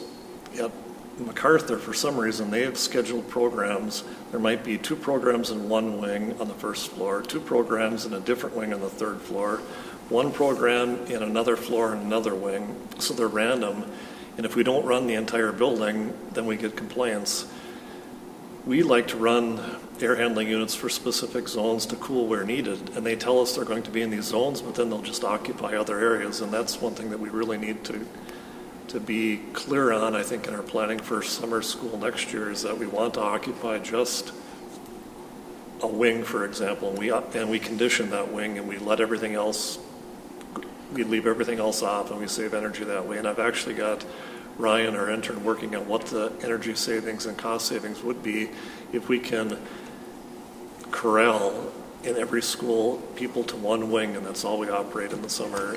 Right now it's driven by the principal, and we've tried doing that, but we haven't been successful because ECFE might be here all year long, and that's where they want to stay in the summer, and Q-Zone might be here, and that's where they want to stay in the summer. That's where they are in the winter, and that's where they want to stay in the summer. But to get people to get into one wing of the building would reduce the complaints that you've heard at MacArthur, and I've had them in the summertime. They've called me, and I think we're running that building like a regular school year in the summer, and that's the Piedmont's the same way. That's one thing that draws the energy costs up to, Right. all these activities. I kind of took over for you. Sorry. I wanted to. Johnson, can I ask a question, please? I've been waiting patiently. I'm sorry here, being a poor chair here.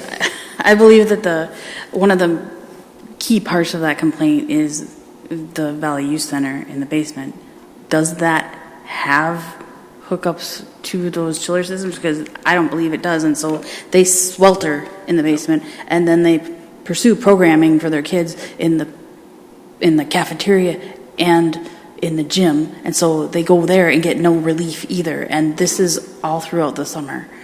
And so I respectfully understand the zone thing that you're talking about with classrooms and that kind of stuff, but for Valley Youth Center there is no possible solution from my understanding. And so is there some way we can problem solve that? The superintendent may be able to help me with this. I don't recall the exact details, but Valley Youth was not constructed when that building was constructed. They actually funded that build out in entirety, and they could not afford to do air conditioning or dehumidification in that space.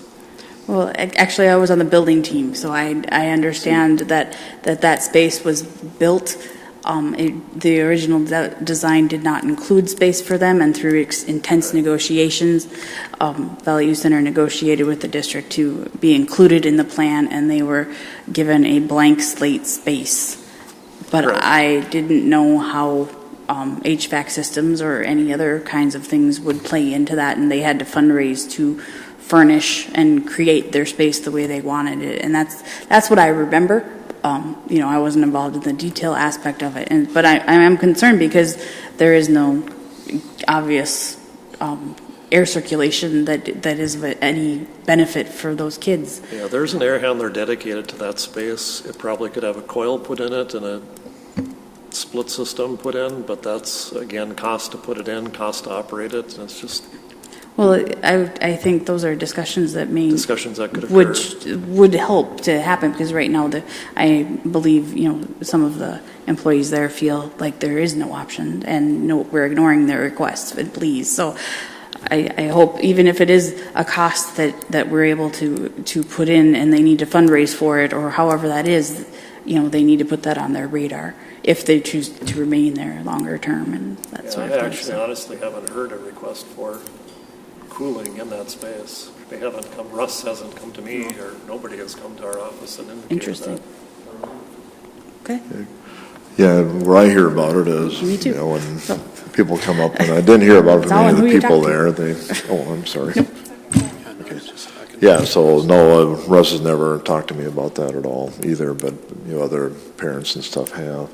But I think appreciate the brainstorming here, but maybe I don't know if you know, Corey, but I think you have a pretty big chiller there. I know there's I know you got a couple air conditioning systems, and was there enough capacity in that chiller to run a chiller line over to there if that was If that was chosen to be done and funds were allocated, that chiller, all chillers are sized at about 65%. I think it would handle it. Would probably handle it. Okay, it's good to know. Superintendent? I was just going to say, I think we've wandered kind of far off the topic here. And I want to bring us back to that this is a celebration worth having, that our high schools are being recognized as some of the most energy efficient high schools in the country. And if we want to have conversations about other topics, that's probably for another time. I have a question pertaining exactly to that. On topic, if you don't mind. Sure, go ahead.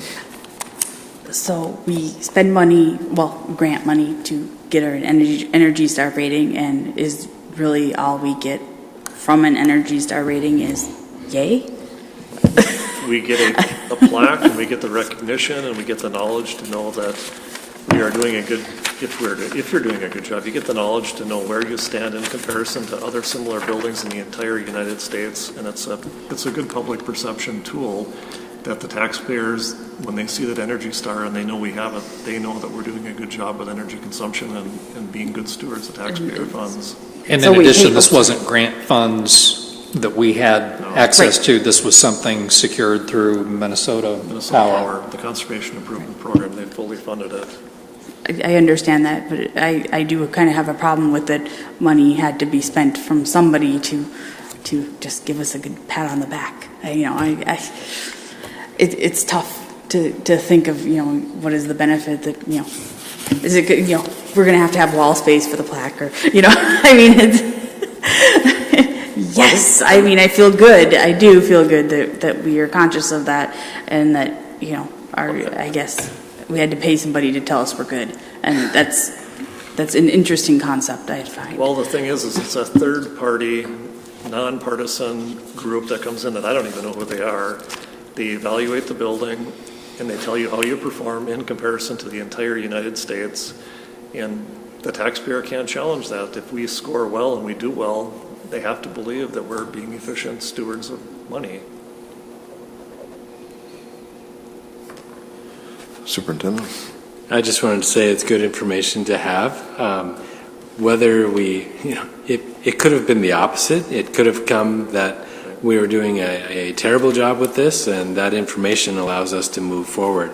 Just like we said, we know now that our middle schools, because there's pools, we could probably do some tweaking there to get those higher. It's information, and I think the information is worth having. I don't think anyone was looking to spend money to pat ourselves on the back.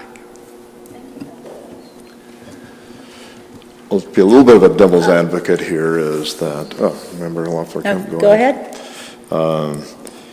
Again, I've done a lot of the Energy Star stuff, which is a great program, of course, for many things, not just buildings.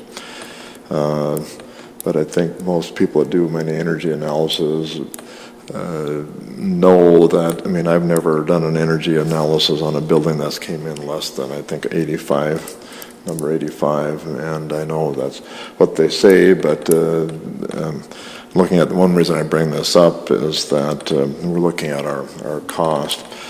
When we look at what we were at before we built our new buildings and what we're at now, there isn't, in some cases, for obviously Lincoln Park and Piedmont, there hasn't been any savings at all.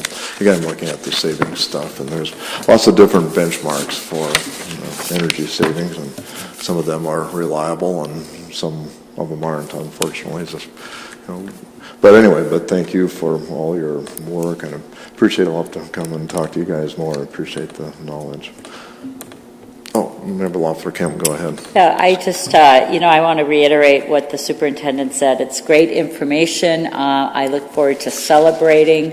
When I get asked out in the community about energy efficiency, I'm surely not going to go through this full document, but I will send them your way. But also just highlight some of the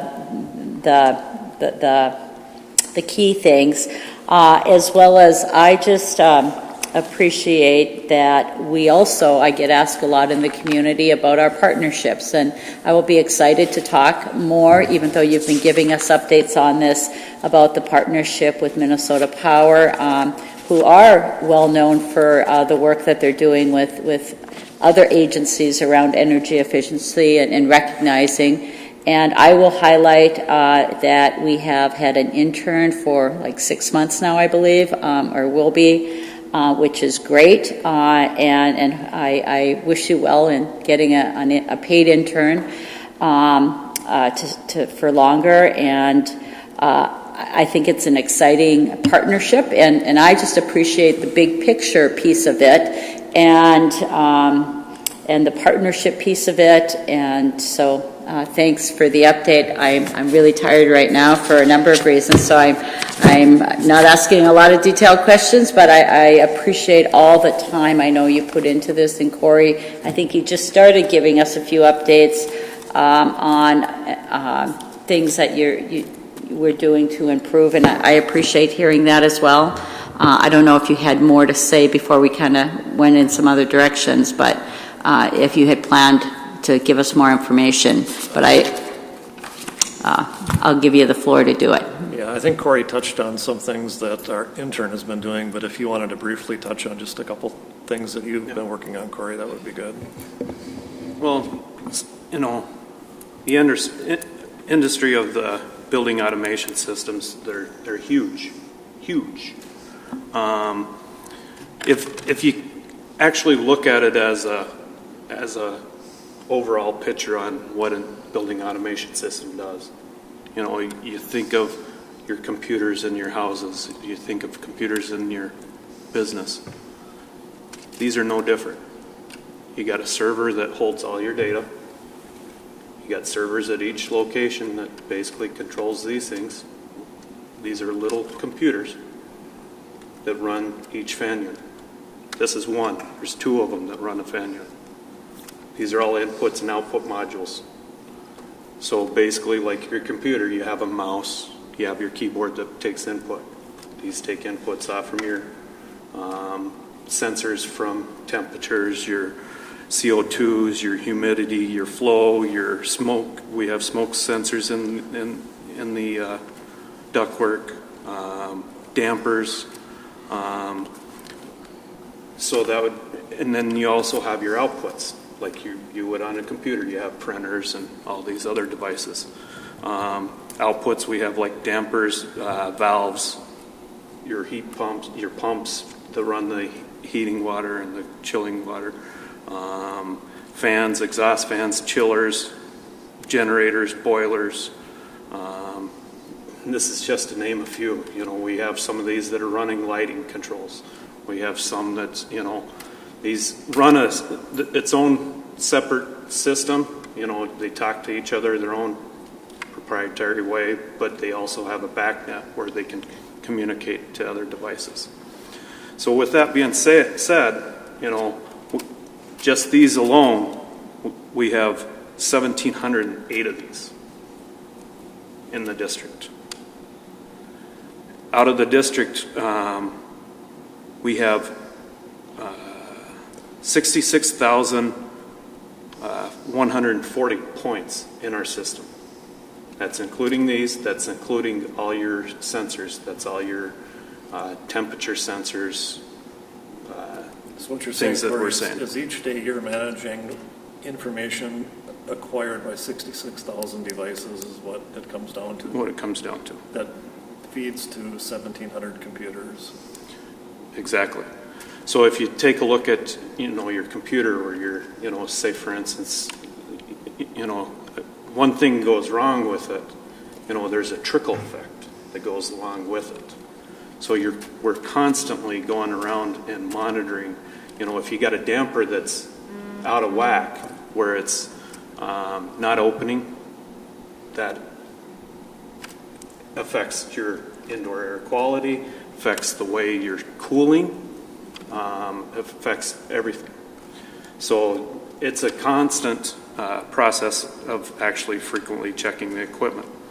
Some of the things that we do to try to help, you know, on the same side of it, you know, when you have a heat valve that's stuck open, you know, now you have a energy issue that's occurring as well at the same time. So these are constant battles that we constantly look at. One of the things that I'll do to help monitor, and we track, you know, schedules and everything like that. You know, we're all human. You know, if you go in and you create a schedule, sometimes they'll create them, try to actually be efficient, quick, and easy to hurry and create a schedule and forget to remove a schedule. Or, you know, we have, say, Cub Scouts every Tuesday night. Now Cub Scouts isn't here no more. That's never removed. So we're constantly monitoring those things. We're constantly trying to improve things like that. Another thing that I'll do is on weekends, you know, I'll occasionally get in to see how buildings are running, if buildings are running. That goes also back to the trends on things that we'll do. Holidays, you know, I set up schedules for holidays and stuff like that. I'll occasionally jump on the computer and I'll come in and make sure that holiday modes are kicking in and the buildings are unoccupied at the time. A big key that Corey has to do is he actually has to go to the building to ensure that what the computer tells him the building is actually doing, because you can't always believe the computer. Mm-hmm. That's a big job because many times it isn't. Many times the computer is telling him one thing, but the building is doing another, so that you can't trust the data all the time. Correct. So then, you know, software updates, programming, you know, these things take a program in there to, you know, when we first set these up, you know, we have a sequence of operation on how the equipment should run. Sometimes it's not always the best way the equipment should run when you start, you know, checking the trends and all that kind of stuff and see, you know, prime example, one of the things that they set up was, you know, if it's certain temperature, you know, the chillers are going to start running and it's going to keep the water circulating at this temperature and stuff like that. Perfect example is up at Lakewood. Well, Lakewood, there was nothing going on this summer in Lakewood. So what I did was I wrote a program in here to actually, if the fan isn't running, if the valve for the chiller isn't running, the chiller will not run. The pumps won't run. You know, there's constantly things that we're improving to actually improve the bottom dollar on the energy report. So, you know, and lastly, you know, one of the big important things that we do is we're constantly updating our employees on how to actually run this and you know, set up those exception schedules instead of, physically turning them on and stuff like that. So with that being said, I thanks for the opportunity. And there's just two last items I'd like to add. I think what Corey does on a day-to-day basis is, if Corey weren't here, we wouldn't have school because rooms would not be conducive to teaching and learning. Temperatures would be hot or cold or no ventilation, so it's really critical what Corey does. And the second topic I wanted to talk about, since Corey brought this device, is that equipment after about 10 years becomes legacy equipment. And we have a lot of legacy equipment starting out with the buildings that we first did in the long-range plan. The electronic controls on building systems are great and they work well, but companies want you to buy new equipment and they quit supporting old equipment and software doesn't operate. And in the near future, we'll have to have a discussion as with district leadership and the board to determine how we're going to look at or fund, what would you call it, Corey, controllers or devices that operate doors or air handlers or clock systems or lighting systems, because it'll become legacy equipment and then we can't buy parts and then they can't accept software updates and then they become non-functional. It's just the way the world operates right now, and we're probably 5 years away from having to have that discussion. And some of it, what it is that, the software that they run, they're constantly improving it. When they improve it, it's just like your computer. Like I was saying, if you look over it as your computer network system, you're constantly replacing your computers too. It doesn't just go with these guys. As Bart knows, cameras. That's one of the topics, and that's one thing that's kind of pushing us. We're kind of getting close to the cameras being legacy and obsolete. So. Well, thanks, Corey. Does anybody have any questions for Corey? Lana, go ahead. But I think you may have answered it, or at least touched on it. I was going to ask you the rate of failure for those devices. How many do you replace in like a year? And is it more typical just of the equipment plugged into it that fails rather than those themselves? We've had very, very good success rate with the controllers themselves. It seems like if I had to pick on, at the same time we have two different brands. We have the Johnson Controls and we have an ABE system. If I had to pick on one, the ABE system, we've replaced more controllers versus the devices that are out there than the Johnson Controls. But as far as the equipment, the things that we see the most are thermostats in the classrooms. Have problems with kids breaking them off the walls and things like that. Damper, the motors that turns the dampers. A lot of the moving parts and stuff like that. Those are the ones that we see fell. Sure.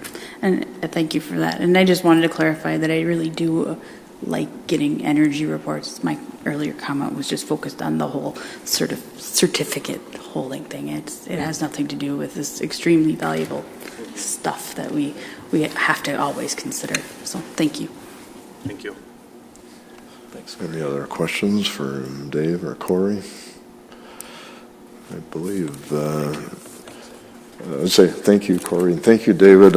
Just to say what Lana said, it's good to get energy reports, in particular, the first time we've actually had an energy discussion. So thank you. Thank you, Superintendent, for allowing us to dwell a little bit off track, but I think it was important. Do we have is there another item on there? I've lost track. There is another item on there, and that is a memo that is not necessarily in your packet. It's kind of defeating the purpose, isn't it, to hand out this is the paperless.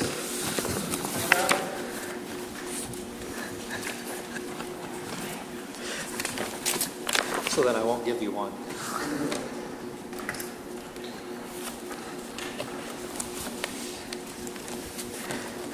It's a memo that I prepared, focused on the idea of us taken another step and trying to shift our committee and our board meetings to paperless activities. As you know, we have Board Book, the electronic system that all of our committee and board meeting documents are posted to.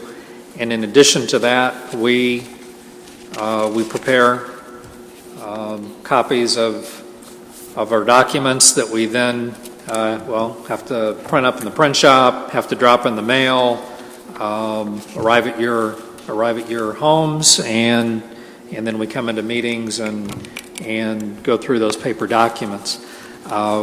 We think we've got I'm confident that we have the capability.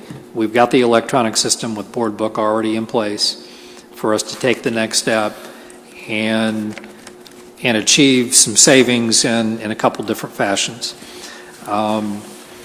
It is a costly activity for us to prepare the paper documents in terms of printing costs, in terms of staff costs, to go through and collate and organize and package up all these documents to be sent in the mail to you for both committee meetings and for our board meetings. And instead, issue Chromebooks to board members and our student representatives that would have the capability of probably being a device that would be available to you for a period of up to 4 years.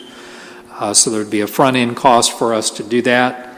But based upon the information that we've tried to pull together, we think that there's savings immediately in a single year. The estimates that I've pulled together, and that's the last page of the document that is in front of you, is just based upon the regular cycle of committee meetings every month and regular school board meetings every month. As you know, from time to time, we also have special board meetings on a schedule that is not always fully anticipated in advance. So to the extent that there are documentary materials that go along with those meetings, and I understand some of our special board meetings don't necessarily have that, but for those special board meetings that do, that's not even accounted for here. One of the reservations that I've understood has existed in the past, and that's very understandable, is, well, you know, when you've got this electronic document in front of you, I can't write on it. I can't make notations. I can't, write up questions that I want to ask. That capability may not have existed at some point in time, but it does today. There's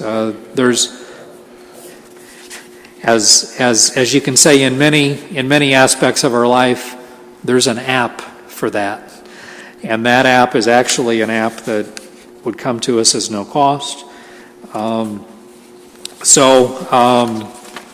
Really interested to get your input on this. I know there's been some questions that have been raised. We understand that if we're going to transition in this direction, we're going to want to do this in a fashion that allows training opportunities for board members to come in, understand how the Chromebook would work, how an individual board member could pull up a document, make notations to it, save it in a fashion that it was yours and yours alone. And so we understand that there would need to be a time frame to implement this, and just roughly we're looking at perhaps something as early as January of 2018. We've also done some checking, and I would invite you to do the same. I think you will find that many of the school districts in the state of Minnesota and all over the country have been moving in this direction and are already there. And what we're doing currently in terms of preparing materials and printing them and distributing them, printing them up, copying them, dropping them in the mail, and doing the electronic posting we're really doing twice as much work as we have to do. And if we can be more efficient in terms of our use of staff resources, and I think I know we would also realize savings in terms of copy cost, mailing cost, and just convenience to you of not having to wait on a mail delivery and have the documents immediately available to you when they're posted on a Friday in advance of a committee meeting or a board meeting. So, once again, I'll stop talking and invite others to contribute. Superintendent.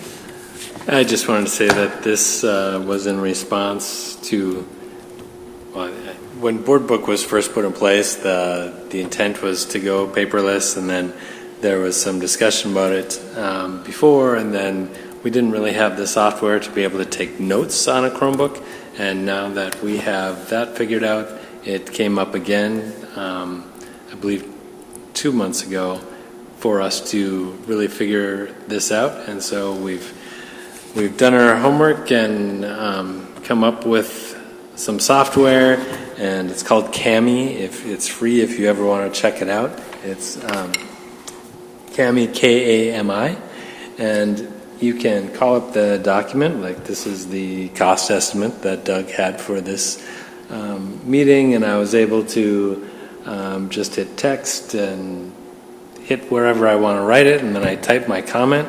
I can hit highlight and hit where I want to highlight, and it highlights. I can say I want to draw on it, and I can make an arrow. I can circle what I want to talk about along with my comment, and you can do that for the whole packet. And so if everyone had their Chromebooks, they would have their own version of this, and you'd be able to just go through, and as your questions were answered, you could put comments over on the side so that you could take notes alongside of it. So I think,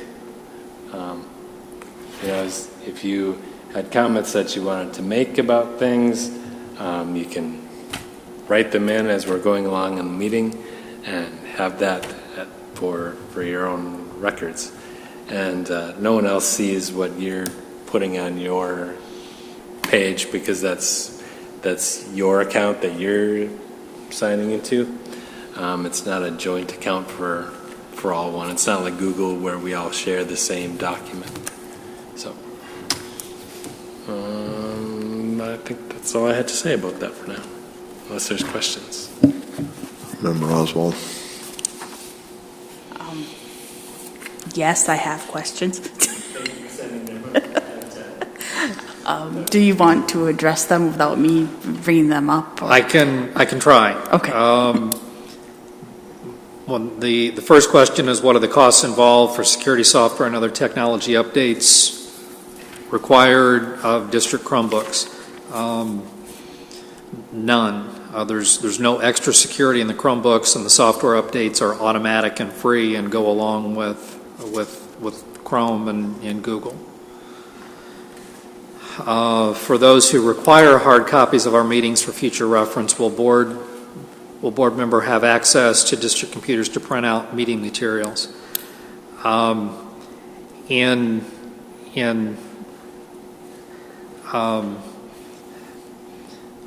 not sure entirely how to answer this from the standpoint of requiring hard copies. The electronic copy would be available to you, to modify in any way you saw fit to save it. So by saying that you would require hard copies, I mean, it's possible to print from a Chromebook if you choose to do so, but in terms of facilitating board meetings and committee meetings, moving to the system would be a recognition that hard copies, paper copies are not required because they're available on the electronic system. So we would not be proposing to dedicate district computers to print out those materials. In addition to that, the data is saved, and data saved that you might make modifications to, but also we have Board Book we had board book going back to 2010. So the capability of being able to go back to prior meetings months ago, years ago, would always be there, so there you wouldn't have to worry about having an archive of paper documents somewhere. You'd always have that system available to you. Let's see. Can you include the cost of training and staff time to train board members on the software in the estimate? What is the yearly and every other year reoccurring budget item? We think that the cost of training would be rather minimal. We think that for the activities that the superintendent has demonstrated here to you today, that's something that we think could be conducted within the scope of a group meeting of an hour or so with district staff providing that training for an estimated cost of $25 to $35 an hour. We don't see that there would be yearly reoccurring costs. Certainly understood that a device that we purchase on the front end anticipated to last for, let's say, 4 years, what I think is very reasonable for a Chromebook. We'd make that upfront purchase, and in the intervening years, there would not be annual expenses. There's another question relating to repairs. I'll get to that in a few moments. You can look upon it as I think our cost approximation is about $4,725 in terms of the upfront cost, and really you could spread that cost out over 4 years. So really we're looking at an annual expensing, if you wanted to look at it that way, of a little bit over $1,000 a year. Though our plan would be to have that front end expense, and then we could go a number of years for an individual board member before we would have to purchase a new one. Question about, is there an opt-out option to continue receiving paper packets? In terms of what we're proposing, we're not proposing an opt-out, because in terms of the staffing responsibility that goes along with compiling and preparing printed materials for one or more board members is such that we're really trying to get away from that, so that the focus of our staff time would be gathering the documents. We'll still have to do that. Gathering the documents and preparing them to put in an electronic format, and then push the button and post it, and then not have any additional responsibilities for printing multiple copies, then not have any additional responsibilities in terms of mailing. So we're not proposing an opt-out at this time. Question about what access the administration would have to check on who is using board book. And whether or not the administration would have the ability to view notes or documents within board book. And the documents that you'd be saving would be saved within a protected area that the administration would not have access to. Repairs and breakage, who foots the bill? Will there be loaner Chromebooks for those laptops in for repair? In general, we've got experience working with Chromebooks in our student setting. We would like to think that board member adults using devices would be a little more respectful of the technology than others, that younger individuals may not be. You will find that Chromebooks are really quite durable. They really are. Am I going to guarantee that there's never going to be breakage, never going to be need for repair? I can't do that. That potential always exists.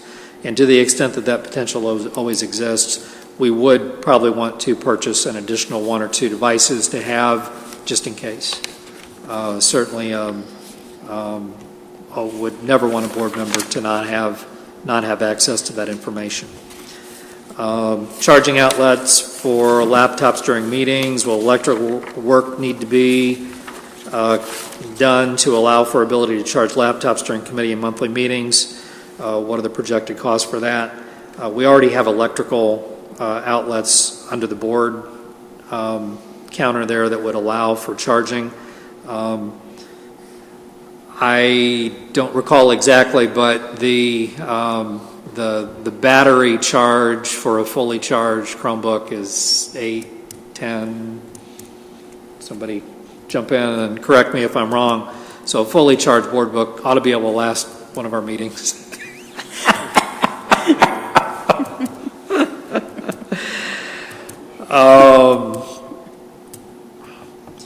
And was there another question that you had, Alana? There was one about, since we would be requiring internet usage, would school board members get a stipend to pay for home internet? Or how would that, if we have a board member that doesn't have internet, would we want to be footing that bill? I will tell you that the assumption that we made was that all board members have that internet access. If they don't, that's certainly something we would need to take up.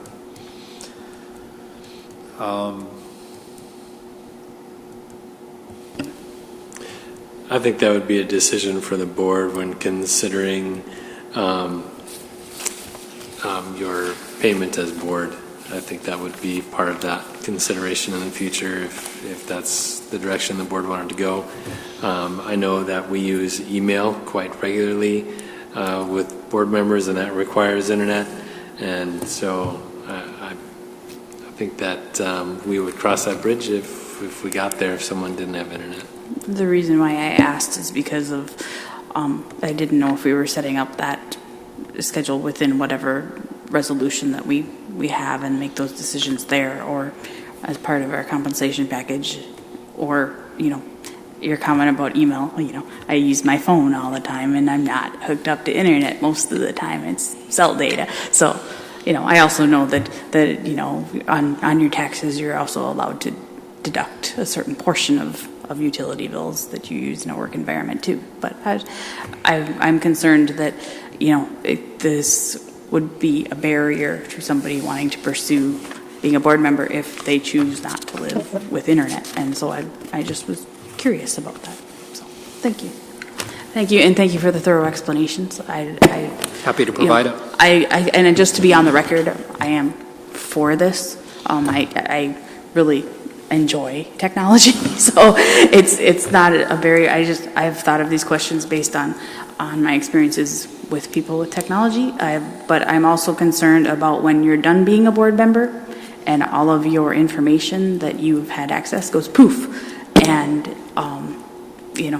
that you don't have access to the board book anymore, and so that's a concern, and that I would want to not just plug a thumb drive in because that would and copy it, but I would want the paper copies of some things, and so having that huge chunk after 4 years would be absurd to have to go through 4 years worth of information to figure out what you want paper copies of. And so as meetings went along, if there are things that I wanted paper copies of, I was wondering if we would have a district resource for me to just go in and print something off quick, not necessarily a whole package, but like a budget or an energy report or something like that I would like to reference in the future. Those are considerations I think we need to talk about as a board. So, thank you for being very thorough. Thank you. It's like for a second there I forgot what I was going to say because I was listening. I know Melinda did a sample survey, sent it out to the executive assistants to school board group that she belongs to. And I think there were 4 districts that still printed. I think I can reference that for you if you'd like. Yeah, I think she got more responses afterwards. She put out the word to everybody that's part of that organization. Now, did everybody respond? No. But there were 26 districts that did respond. Out of the 26, 22 indicated they do not print packets other than one copy that's available in the board meeting for public inspection. Of the 4 who do not of the four who are printing packets and providing those to all the board members. On that list would include us. She put out the poll, but she was part of it too. Fridley, Moorhead, and Matamita. And I can get a list from her of the other school districts that are doing the electronic exclusively. And I will tell you, it's get out on. I would encourage you to get out on the web. You already do that, I know. You'll find lots of examples of school districts that have done it and were doing it in some places 10 years ago. And really, at that time, the technology that we now have did not exist to make it as functional as it now does, and that's probably going to be true in another 5 or 10 years. But there's a lot of people that have been doing this for a long time. I guess I have a follow-up question, if you will indulge me, in that what do we do for the public that show up for a meeting? What kind of materials would they have access to at a meeting? I think our plan would be that we would have at least one hard copy provided for the public. And then in addition to that, I think just so much of what is happening in the society we live in is there's more and more electronic access, whether it's on your phone, whether it's at the public library. So the public would be able to access board book materials as well. I think much like City Council, and we do it too when we have the agendas here, but not on the backup. And I think that's what City Council does too. They have the agendas, but not on the backup. And I think they do have one copy of the backup sitting on the table. And I think we would continue to have an agenda, but not the full packet.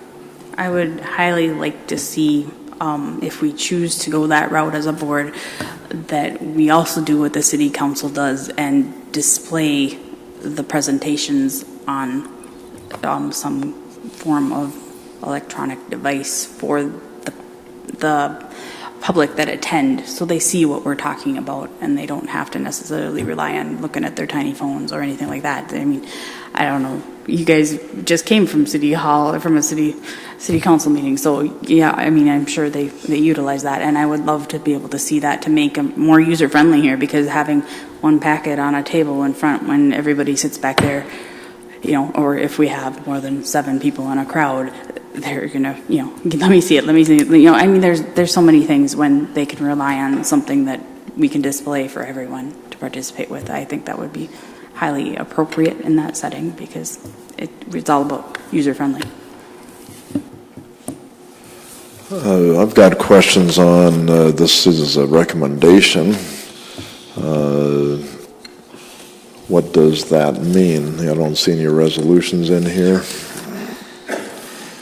Fair point. There is no resolution at this time. My intent in preparing this for you was to share the direction that we'd very much like to go. This is not a formal recommendation for your action in this meeting. Very much want to gather your input and then plan for a next step where we would formally take steps to move in this direction, plan out when the training would occur, get the devices on order, establish a target date when this would all be in place. Go first. I got more comments too. Yeah. And I don't know if this is the case or not, but if someone at the meeting wanted to make it an action item, they can always make a motion to do that.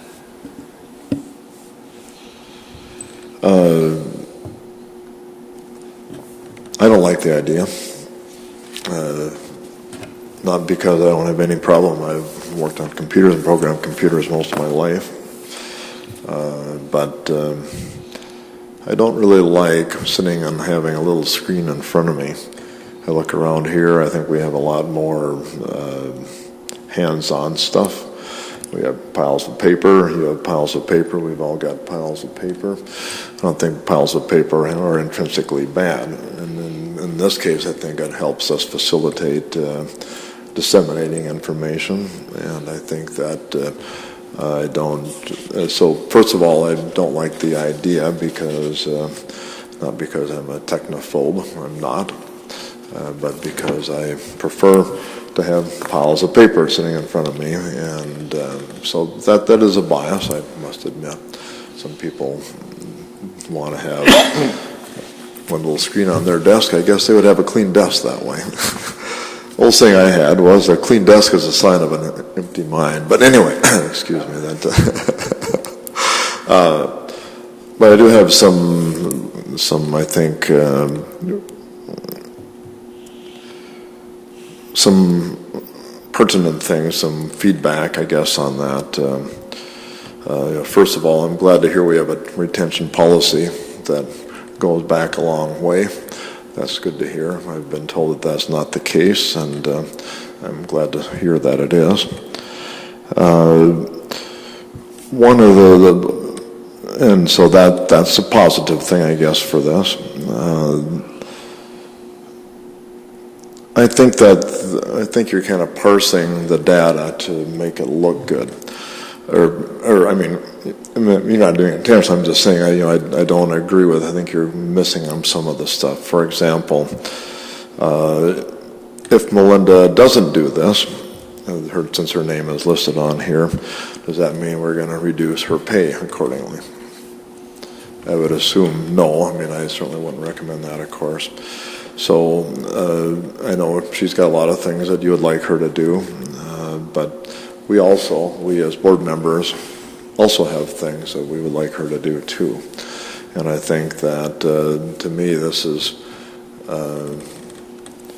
taking away effort that's helping us out and putting into doing things that would help out other people in the administration. I'm not saying that's bad, it's just that to me it's not, since I would say kind of on the losing end of this, me, because we get portion of her time too, and I don't begrudge her making this $10,000. Some of this is paper cost. Things on the paper cost, I think that we've often been here. Often I go back there and there's a pile of paper sitting this high after every board meeting. I think these costs could be reduced significantly, which would reduce this cost significantly below the $10,000 by just being a little more careful in printing out stuff. If we're going to go to, right now, I mean, literally sometimes there's a pile of paper back at the end of the meeting that big. We're going to go from that to one copy. Well, how am I just making one copy on this and saving, this pile of paper literally? So I think that would be another way we could certainly cut our cost down, which I'm totally in favor of. Else it goes in the recycling bin. Otherwise, that's kind of dumb. I think that Melinda has time on this. Not all of it, but a lot of it's her time. This is going to be transferred again. And Bart, I'm glad you're here. I mean, you keep us going, but yet technology is going to be taking up some of that as well. So it's going to be shifting again from making paper copies to making our computers work to putting outlets in there. And I think there is a maintenance cost, ongoing every month. I mean, technology is not cheap, and it's been in. Been in computer management and the federal government. It's expensive. Computers, keeping them running is not a cheap thing.